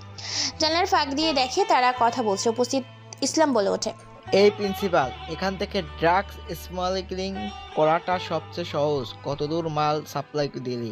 আরে ভাই, তেমন মাল সাপ্লাই করতে পারি না, কারণ শহরে নতুন গ্যাংস্টার ঢুকেছে। হ্যাঁ, খবর পেয়েছি ইকবালকে মেরে ফেলেছে, তাই সাবধানে থাকবে। জানি না ইকবাল আবারও আমাদের সম্বন্ধে বলে দিয়েছে কিনা। এটাও আমি খবর পেয়েছি যে গ্যাংস্টার সে গ্যাংস্টার প্রতিশোধ নেওয়ার জন্য এসেছে, কিন্তু কি তার প্রতিশোধ কেউ বলতে পারে না। সবাই সাবধানে থাকবে। আর হ্যাঁ, যাই হয়ে যাক, মালগুলো দ্রুত সাপ্লাই দিতে হবে। আমরা দেশের বাইরে যাব কিছুদিনের জন্য। তোমরা এখানে থেকো, আমি একটু ওয়াশরুম থেকে আসছি। কথাটা বলে দুলাল ওয়াশরুমে চলে যায়। এদিকে তারা কথোপকথন করতে থাকে। এই সুযোগে ওয়াশরুমের ভেতর ঢুকে পড়ে মিলন। দুলাল যখন ওয়াশরুমের ভেতর থেকে বের হতে যাবে, তখনই দুলাল মিলনকে দেখে চমকে যায় আর বলে ওঠে, কে তুই, আর এখানে কি করছিস? তোর মৃত্যু। মানেটা কি? কি বলছিস তুই? তোকে মারতে এখানে এসেছি। কথাটা শোনার সাথে সাথে দুলাল পেছন থেকে বন্দুক বের করে কপালে ধরে মিলনের। এর দিকে মিলন একটা মুচকি হাসি দেয়। চোখের পলকে গলার মাঝে টান দেওয়ার সাথে সাথে গলা কেটে ফিনকি দিয়ে তাজা রক্ত বের হতে শুরু করেছে। সাদা রঙের ফ্লোরে লুটিয়ে পড়ে দুলাল। অন্যদিকে এই দৃশ্য দেখে সাথী চমকে যায়। সাথী ভয়ে যখন পিছিয়ে যায়, তখনই তার হাত লেগে ফুলদানি পড়ে যায়। কোনো কিছু পড়ে যাওয়ায় মিলন সেদিকে তাকায়, দেখে সাথী তাকে দেখে ফেলেছে। সাথে সাথে মিলন সাথীর পিছন নিতে শুরু করে। সাথী ভয়ে সেখান থেকে তার বন্ধুদের কাছে যাওয়ার জন্য দৌড়তে থাকে। মিলন সাথীকে ধরে ফেলে। সাথী নিজেকে ছাড়ানোর জন্য ছটফট করতে থাকে, শুধু মুখ চেপে ধরে। ক্লাসরুমে একটা স্টোর রুমে এনে সাথীকে বেঁধে ফেলে। সাথী কথা বলতে পারে না, শুধু ছটফট করতে থাকে। পকেট থেকে মিলন ফোন বের করে শ্রাবণ আর মেহেদিকে ভার্সিটির পেছনে গেট দিয়ে আসতে বলে। কিছুক্ষণের ভেতর তারা চলে আসে। তারপর সাথীকে ভার্সিটির পেছনে গেট দিয়ে বের করে নিয়ে চলে যায়। মিলন ধীরে ধীরে ভার্সিটি থেকে বেরিয়ে চলে যায়। দুলাল এখনো আসছে না দেখে সবাই মিলে বাথরুমের কাছে যায়। সেখানে গিয়ে দেখে রক্ত। তাদের বুকের কলিজার পানি শুকিয়ে যায়। সবাই মিলে রক্ত দেখে চিৎকার করে ছাত্রছাত্রীরা সেখানে চলে আসে। মুহূর্তের মধ্যেই খবরটা চারিদিকে ছড়িয়ে পড়ে। দিন দুপুরে খুন হয়েছে ভার্সিটির ভেতর। সাংবাদিক, পুলিশ, র্যাব সহ বিভিন্ন অফিসার আছে। সাংবাদিক বলে ওঠে, আদৌ কি পুলিশ ধরতে পারবে মায়াবী খুনিকে, যে কিনা রাতের আধারে খুন করত আর এখন কিনা দিন দুপুরেও খুন করছে? অন্যদিকে সাথীকে নিজের বাড়িতে এনে চেয়ারের সাথে বেঁধে ফেলে। ভার্সিটি ছুটি দেওয়া হয়েছে, সবাই আতঙ্কে আছে, ভয়ে আছে। ভার্সিটি কিছুদিনের জন্য বন্ধ দেওয়া হয়। কাবুল, ইসলাম ও প্রিন্সিপাল ভয়ে আছে। দেখতে দেখতে সন্ধ্যা পেরিয়ে যায়। রাতে গুটি গুটি পায়ে মিলন সাথীর সামনে এসে চেয়ারের উপর পায়ের উপর পা রেখে বসে পড়ে। অন্যদিকে সাথীকে খুঁজে পাওয়া যাচ্ছে না দেখে সবাই সাথীকে খুঁজতে থাকে। সাথীর বাবা মা খুঁজতে থাকে। মিলন বলে ওঠে, কেমন আছো ভার্সিটির বিশ্ব সুন্দরী সাথী ম্যাডাম? কে তুই? তোর পরিচয় কি? আর আমাকে তোরা তুলে এনেছিস কেন? আমাকে ছেড়ে দে কুত্তা। আমি সেই যাকে তুই খুঁজছিস। তুই ঠিকই ধরেছিলিস। আমি তোর ভার্সিটির বন্ধুদের এক এক করে হত্যা করছিলাম। আমি সেই মায়াবী গ্যাংস্টার যে কিনা ভার্সিটি থেকে শুরু করে ভার্সিটির বাইরে গণহত্যা চালিয়েছে। পুরো শহর আমাকে খুঁজছে, আর তুই কিনা আমার পর্দাফাশ করবি। তোকে আমি পুলিশে দেব। তুই একটা খুনি। আমি তোকে প্রথম থেকে সন্দেহ করেছিলাম, আর আমার কথা কেউ বিশ্বাস করছিল না। তুই আমার সাথে অনেক অন্যায় করেছিস। ভার্সিটিতে অনেক অত্যাচার করেছিস। তোর জন্য আমি আমার বাবা মার খুনিদের শাস্তি দিতে পারিনি।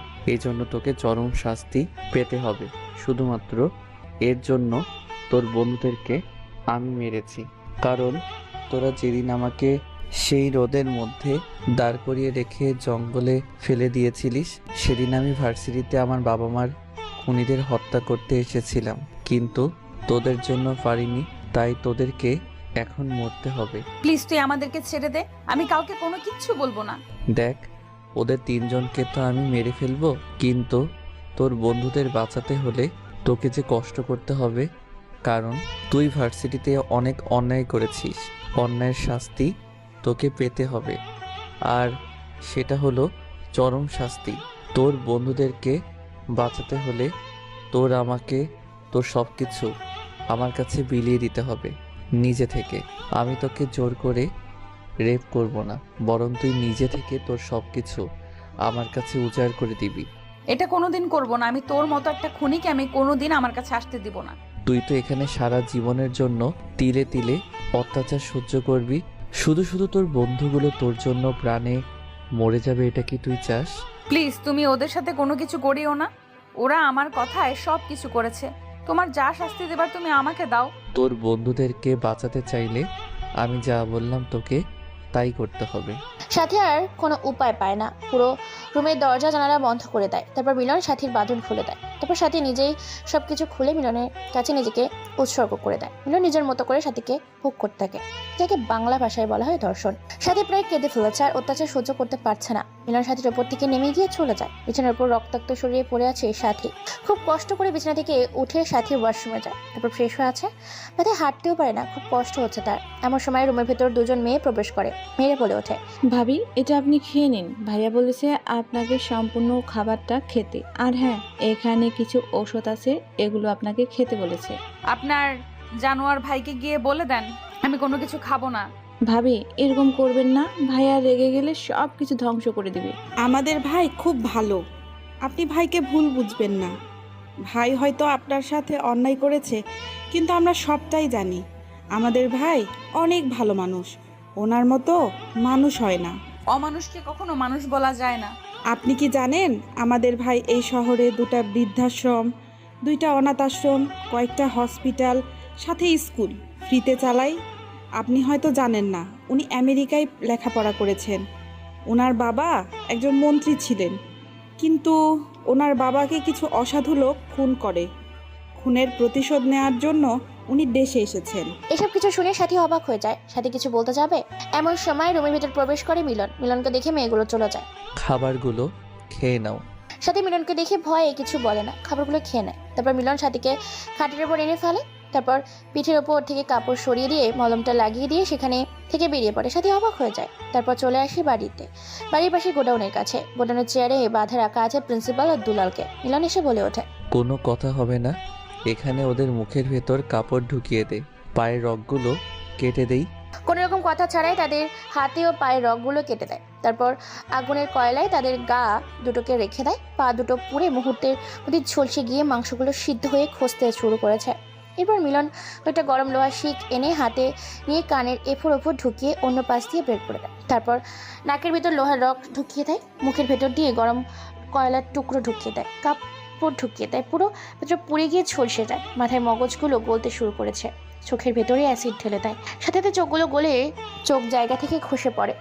ব্লেড দিয়ে তার শ্বাসনালী কেটে দেয়। মুহূর্তের মধ্যেই ছটপট করতে থাকে, গলা কাটা মুরগির মতো মৃত্যুর দুয়ারে ঢলে পড়ে।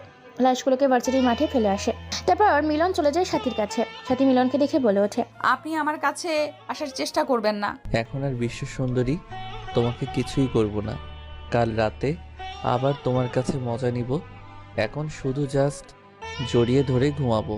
এই বলে মিলন সাথীকে কল করে খাটের ওপর নিয়ে গিয়ে জড়িয়ে ধরে ঘুমিয়ে যায়। পরদিন সকালে ভার্সিটিতে আবারও লাশ দেখে চমকে যায় উপস্থিত থাকা সকলে। ভার্সিটিতে বন্ধ দেওয়া হয়েছিল, কিন্তু পরবর্তী ঘোষণা করা হয় ভার্সিটি খোলা থাকবে।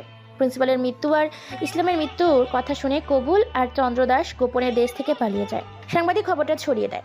এইভাবে দেখতে দেখতে প্রায় 1 মাস কেটে যায়। মিলন প্রতিদিন সাথীকে ধর্ষণ করতো। সাথীকে পুরো পরিবার খুঁজে বেড়াচ্ছে, কিন্তু কোনো খোঁজ পাওয়া যাচ্ছে না। এদিকে মিলন কাবুল ও চন্দ্রদাসকে খুঁজে বেড়াচ্ছে, কিন্তু কোথাও কোনো খোঁজও পাওয়া যাচ্ছে না। তাই বাইরের দেশে খোঁজ খবর নিচ্ছে। দেখতে দেখতে 1 মাস 10 দিন কেটে যায়। মিলন রুমের ভেতর কাজ করছে। এমন সময় সাথী মাথা ঘুরে পড়ে যায়। এটা দেখে মিলন সাথীকে দ্রুত বিছানায় উঠে ডক্টরকে ফোন দেয়। ডক্টর এসে চেক আপ করে বলে ওঠে, সবাইকে মিষ্টি খান মিস্টার মিলন, আপনি তো বাবা হতে চলেছেন। এটা কি বলছে ডাক্তার? সত্যি আমি বাবা হতে চলেছি? মিলন, আপনি বাবা হতে চলেছেন। আপনার ওয়াইফ প্রেগনেন্ট। এখন থেকে ওনার খুব যত্ন নিতে হবে আপনাকে। তারপর ডক্টর সেখান থেকে চলে যায়। সাথী জ্ঞান ফিরে। সাথী সবটাই শুনেছে। সাথী বলে ওঠে, আমি তো এখন ধর্ষিতা হয়ে গেছি, পতিতা হয়ে গেছি। একটা পাপের ফসল আমার পেটে। আমি মরে যাব, আত্মহত্যা করব। এটা শুনে মিলন রেগে মেগে সাথীকে একটা থাপ্পড় দেয়, বলে ওঠে, তুমি ধর্ষিতা হতে যাবে কেন? আর তুমি নিজেকে পতিতা বলছো কেন? আপনার মতো জানোয়ার যেখানে রাতের আধারে প্রতিদিন এসে আমার কাছে শরীরের চাহিদা পূরণ করে, সেই মেয়েকে ধর্ষিতা বলবো না তো কি বলবো? স্বামী স্ত্রীর কাছে যেতে পারে, ওটাকে ধর্ষণ বলে না। স্ত্রী মানে কার স্ত্রী? কি সব বলছেন? আপনি পাগল হয়ে গেছেন। আমি পাগল নই, পাগল তুমি। তুমি ভাবলে কি করে তোমাকে বিয়ে না করেই তোমার সাথে শারীরিক সম্পর্ক করব? তুমি এই মিলন চৌধুরীকে চেনো না। সবাই জানে তুমি এই মিলন চৌধুরীর একমাত্র স্ত্রী, কিন্তু তুমি জানো তুমি এখানে আমার কাছে কৃতদাস বন্দী। মানে আমি তো কোনো কিছু বুঝতে পারলাম না। আর আমি আপনাকে কখন বিয়ে করলাম? তোমার নিশ্চয়ই মনে আছে, তোমাকে আমার বিছানায় নেওয়ার আগে তুমি একটা কাগজের সই করেছিলে। হ্যাঁ, সই করেছিলাম তো। কাগজে কলমে আমরা স্বামী স্ত্রী। তোমাকে বিয়ে করার পর আমি তোমার শরীরে হাত দিয়েছি। হ্যাঁ, মিলন ঠিকই বলেছে। আপনাদের বলতে ভুলে গিয়েছিলাম, সাথীর কাছ থেকে সবকিছু গোপন করে মিলন যে কাগজে সই করেছিল, বিয়ে করেছিল সাথীকে, তারপর তার শরীরে হাত দিয়েছিল। মিলন বলে ওঠে, তুমি আমাকে খুব খারাপ মনে করো তাই না? চলো তোমাকে আমি দেখাচ্ছি আমি খারাপ না ভালো, তুমি নিজেই বুঝে যাবে। তারপর সাথীকে রুমের বাইরে বের করে। আজকে 1 মাস 10 দিন পর রুমের ভেতর থেকে বের হলো সাথী। যেন নতুনভাবে এই পৃথিবীতে জন্ম নিল, নতুন করে সূর্যের আলো দেখছে। সাথী খুব খুশি নতুন করে সূর্যের আলো দেখে। আপনাদের কাছে অনুরোধ, যারা বন্ধি পশু পাখি পুষে থাকেন প্লিজ তারা ছেড়ে দেবেন। আপনি যেমন স্বাধীন থাকতে চান তেমন তারাও স্বাধীনভাবে বাঁচতে ভালোবাসে। আপনাদের কাছে রিকোয়েস্ট, আপনাদের এরকম কোনো পশু পাখি থাকলে তাদেরকে ছেড়ে দিবেন। পরপর 3-4টা গাড়ি চলে আসে একটা বৃদ্ধ আশ্রমের সামনে। তারপর মিলন বলে ওঠে, এটা আমার বৃদ্ধাশ্রম, এখানে হাজার হাজার বৃদ্ধ বৃদ্ধা আছে। পাশে একটা অনাথ আশ্রম, এখানে হাজার হাজার ছেলে মেয়ে ফ্রিতে লেখাপড়া করছে। তার অপর পাশে একটা হসপিটাল আছে। এই সব কিছু আমার করা। আমার বাবার শহরের একজন মন্ত্রী ছিল, তাকে কিছু মানুষ হত্যা করে। প্রতিশোধ নেওয়ার জন্য আমি ভার্সিটিতে আসি। প্রথম দেখায় ভার্সিটিতে তোমাকে আমার ভালো লেগে যায়, কিন্তু তুমি খুব অহংকারী ছিলে, সবাইকে অপমান করতে, অত্যাচার করতে। তোমার জন্য সেদিন বাবা মার খুনিদের শাস্তি দিতে পারি, তাই রেগে মেগে তোমার কিছু বন্ধু এবং তোমাকে আমার কাছে বন্দি করে রাখি। কিন্তু সত্যি আমি তোমাকে খুব ভালোবাসি, আর আমি কোনো খারাপ কাজ করি না। আমি গ্যাংস্টার হয়েছি শুধুমাত্র অসহায় গরিব দুঃখী মানুষের পাশে দাঁড়ানোর জন্য। এখন যদি তুমি চাও আমাকে ছেড়ে চলে যেতে পারো। আর হ্যাঁ, তোমার গর্ভে যে সন্তানটা আছে ওটা আমাদের অবৈধ নয়, বৈধ সন্তান। সবকিছু শুনে সাথী অবাক হয়ে যায়। কি বলবে বুঝতে পারে না যে এতদিন মিলনকে ফুল পোষাচ্ছিল। মিলন যে সত্যি একটা ভালো মানুষ সাথী এখন বুঝে গেছে। সাথী লজ্জায় পড়ে যায়। সাথী কান্না করতে থাকে। মিলন অন্যদিকে ঘুরে সাথীকে মিলনের পা জড়িয়ে ধরে বলে ওঠে, প্লিজ মিলন, তুমি আমাকে মাফ করে দাও। আমার ভুল হয়েছে, আমি অনেক অহংকার করেছিলাম। তুমি আমার সব অহংকার ভেঙে দিয়ে আমার চোখ খুলে দিয়েছো। সত্যি তোমার মতো মানুষ হয় না। তুমি সবার জন্য ভাবো, আর আমি কিনা তোমার সাথে অনেক অন্যায় করেছি, তোমাকে অপমান করেছি, অত্যাচার করেছি। আর হ্যাঁ, তুমি যখন বলছো তুমি আমাকে বিয়ে করেছো আর তুমি আমাকে ভালোবাসো, আমিও আজ থেকে তোমাকে ভালোবাসবো। তোমার সাথে নতুন করে বাঁচার জন্য তোমার হাত ধরে একসাথে থাকবো। আর যেই হোক, যে মানুষটা সবার কথা ভাবে সেই মানুষটা কখনো খারাপ হতে পারে না। আমি তোমাকে কখনোই ছেড়ে যাব না, আর তোমার সন্তানের একজন আদর্শ মা হয়ে দেখাবো। তারপর দুজন দুজনকে জড়িয়ে ধরে। অনেকক্ষণ এইভাবেই কেটে যায়। এখন সময় মিলনের ফোনটা বেজে ওঠে। ফোন রিসিভ করতে উপর থেকে শ্রাবণ বলে ওঠে, ভাই, বেটা দুজনকে খুঁজে পেয়েছি। আমরা হেলিকপ্টার করে রওনা দিয়েছি, তাদের দুজনকে বেঁধে রেখেছি, আর আমাদের সাথেই আছে তারা। ওরা এতদিন লন্ডনে লুকিয়েছিল। ওকে, যত তাড়াতাড়ি সম্ভব হয় এখানে নিয়ে আয়। তারপর মিলন ফোন কেটে দেয়। সাথীকে পুরো বৃদ্ধাশ্রম এতিমখানা ঘুরিয়ে দেখার পর সবার সাথে তাকে পরিচয় করিয়ে দেয়। মিলন বলে ওঠে, তুমি আমাকে ক্ষমা করে দিও। তোমাকে ভালোবাসার সত্ত্বেও তোমাকে সবকিছু বোঝানোর জন্য তোমার সাথে আমি অনেক অত্যাচার করেছি। তোমাকে শারীরিক নির্যাতন করেছি প্রতি রাতে। তুমি কেন ক্ষমা চাইছো? ক্ষমা তো আমার চাওয়ার কথা। তুমি আমার চোখ খুলে দিয়েছো। আর হ্যাঁ, তুমি তো বলেছো তুমি আমাকে বিয়ে করেছো, তাই স্বামী স্ত্রীর কাছে তার চাহিদা পূরণ করতে পারে। এগুলোকে আমি ভালোবাসা হিসেবে গ্রহণ করে নিয়েছি। তারপর তারা দুজন খুশি মনে পুরো শহর ঘুরতে থাকে। এর মধ্যেই মিলন সাথীকে নিয়ে তার বাবা মার কাছে যায়। তারপর এক এক করে তাদের বিয়ের ঘটনা সম্পূর্ণ খুলে বলে, কিন্তু মিলনের পরিচয়টা বলে না। মিলন সাথীকে তার বাবার কাছে থাকতে বলে, সাথী মিলনের সাথে যাবে বলে। তারপর তারা নিজেদের বাড়িতে চলে যায়। এদিকে চন্দ্র দাস এবং কাবুলকে নিয়ে এসেছে শ্রাবণ আর মেহেদি। তাদেরকে চেয়ারের সাথে বেঁধে রেখেছে গোডাউনে। বাড়িতে এসে সাথীকে বাড়িতে রেখে গোডাউনে চলে যায় মিলন। মিলন গোডাউনে গিয়ে চেয়ারের উপর বসে পড়ে আর বলে ওঠে, কি রে কুত্তার বাচ্চাগুলো, তোরা ভেবেছিস আমার হাত থেকে বেঁচে যাবি? কে তুই? তোর পরিচয় কি? আর তুই আমাদের কেন এখানে তুলে এনেছিস? তোদেরকে খুন করব বলে এখানে তুলে এনেছি। তোরা ভাবলি কি করে আমার বাবা মাকে খুন করে পালিয়ে যাবি? তোর বাবা মাকে খুন করেছি মানে? তুই কি বলছিস? কে তুই? তোর পরিচয় দে। মাফিয়া ডন, তুই মন্ত্রীকে খুন করেছিলিস না? মন্ত্রী আমার বাবার মৃত্যুর জন্য তৈরি হ। কথাটা বলে মিলন কাবুল চন্দ্র দাসের শরীরে গরম লোহা রড ঢুকে এক এক করে ঢুকাতে থাকে। পাগলের মতো চিৎকার করতে থাকে। তারপর ড্রিল মেশিন দিয়ে তাদের শরীরটাকে কয়েক জায়গায় ক্ষত সৃষ্টি করে দেয়। তারপর সেখানে বিভিন্ন মরিচের গুঁড়া, রাসায়নিক পদার্থ এবং কিছু বিষ ঢেলে দেয়। মুহূর্তের মধ্যে শরীরটা নীল হয়ে যায়। তারা শুধু অজর ধারায় চোখের পানি ফেলছে। এরপর একটা গ্যাসের পাইপ এনে তাদের মুখের ভিতর ঢুকিয়ে দেয়। গ্যাস দিয়ে তাদের পেটটাকে ফুলিয়ে বেলুন বানিয়ে দেয়। এরপর মিলন বলে ওঠে, কুত্তার বাচ্চাগুলোকে হেলিকপ্টারের উপর থেকে ফেলে দিয়ে আগুন জ্বালিয়ে দিবি। মিলনের কথা মতো তাদেরকে নিয়ে যায়। তাদের হেলিকপ্টারের নিচ থেকে ফেলে দিয়ে শরীরে আগুন জ্বালিয়ে দেয়। মুহূর্তের মধ্যেই বোম ব্লাস্টের মতো ফেটে চূর্ণ বিচূর্ণ হয়ে যায় তাদের শরীরগুলো। সাংবাদিকগুলো একের পর এক খবর প্রচার করছে। পুরো শহরটা থমকে আছে। এইভাবে কেটে যায় 2 দিন। এই 2 দিনে মিলন সাথী দুজনকে আঁকড়ে নিয়েছে। শহরটা আগে থেকে এখন অনেকটাই স্বাভাবিক। মিলন ভার্সিটিতে যায়। পরপর বেশ কয়েকটা গাড়ি ভার্সিটিতে প্রবেশ করে। সাথী বেরিয়ে আসে গাড়ির ভেতর থেকে। তারপর বের হয় মিলন। সবাই সাথী আর মিলনকে দেখে চমকে যায়। তারপর সাথী মিলনকে নিয়ে তাদের বান্ধবীর কাছে যায়, সবটা খুলে বলে। সব ঘটনা শুনে তারা সবাই মিলনের কাছে মাপ চায়। মিলন যে চৌধুরী গ্রুপ অফ ইন্ডাস্ট্রিজের মালিক এবং মন্ত্রীর ছেলে এটা সবাই জেনে গেছে, কিন্তু মিলন যে একটা ছদ্মবেশী রূপ আছে সেটা কেউ জানে না। তারপর মিলন সাথীকে নিয়ে চলে যায় তাদের বাড়িতে। তারপর সাথীর বাবা মার সাথে সেখানে 3 দিন তারা থাকে। তারপর নিজেদের বাড়িতে চলে আসে। ভার্সিটিতে যায়, অফিস যায়। এইভাবেই ভালোবাসার মধ্যে দিয়ে দেখতে যায় 10টা মাস। এই 10 মাসে মিলন অনেক জায়গায় গেছে। সাথী মিলনকে খুব ভালোবাসে। সবাই হসপিটালের বাইরে অপেক্ষা করছে, কারণ আজকে সাথীর পেইন উঠেছে। সবাই দোয়া করছে। ভেতর থেকে একজন ডক্টর এসে বলে ওঠে, মিস্টার মিলন, খুশির খবর আছে, আপনি বাবা হয়েছেন, আপনার ছেলে সন্তান হয়েছে, আপনি চাইলেই দেখা করতে পারেন।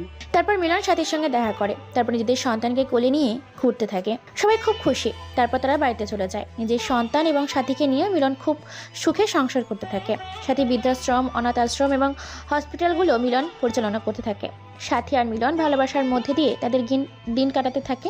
দেখতে দেখতে 6 মাস কেটে যায়। বিছানার উপর শুয়ে আছে মিলন। এমন সময় সাথী বলে ওঠে, শোনো না, আমার একটা জিনিস লাগবে, দিতে পারবে? হ্যাঁ, কি জিনিস বলো?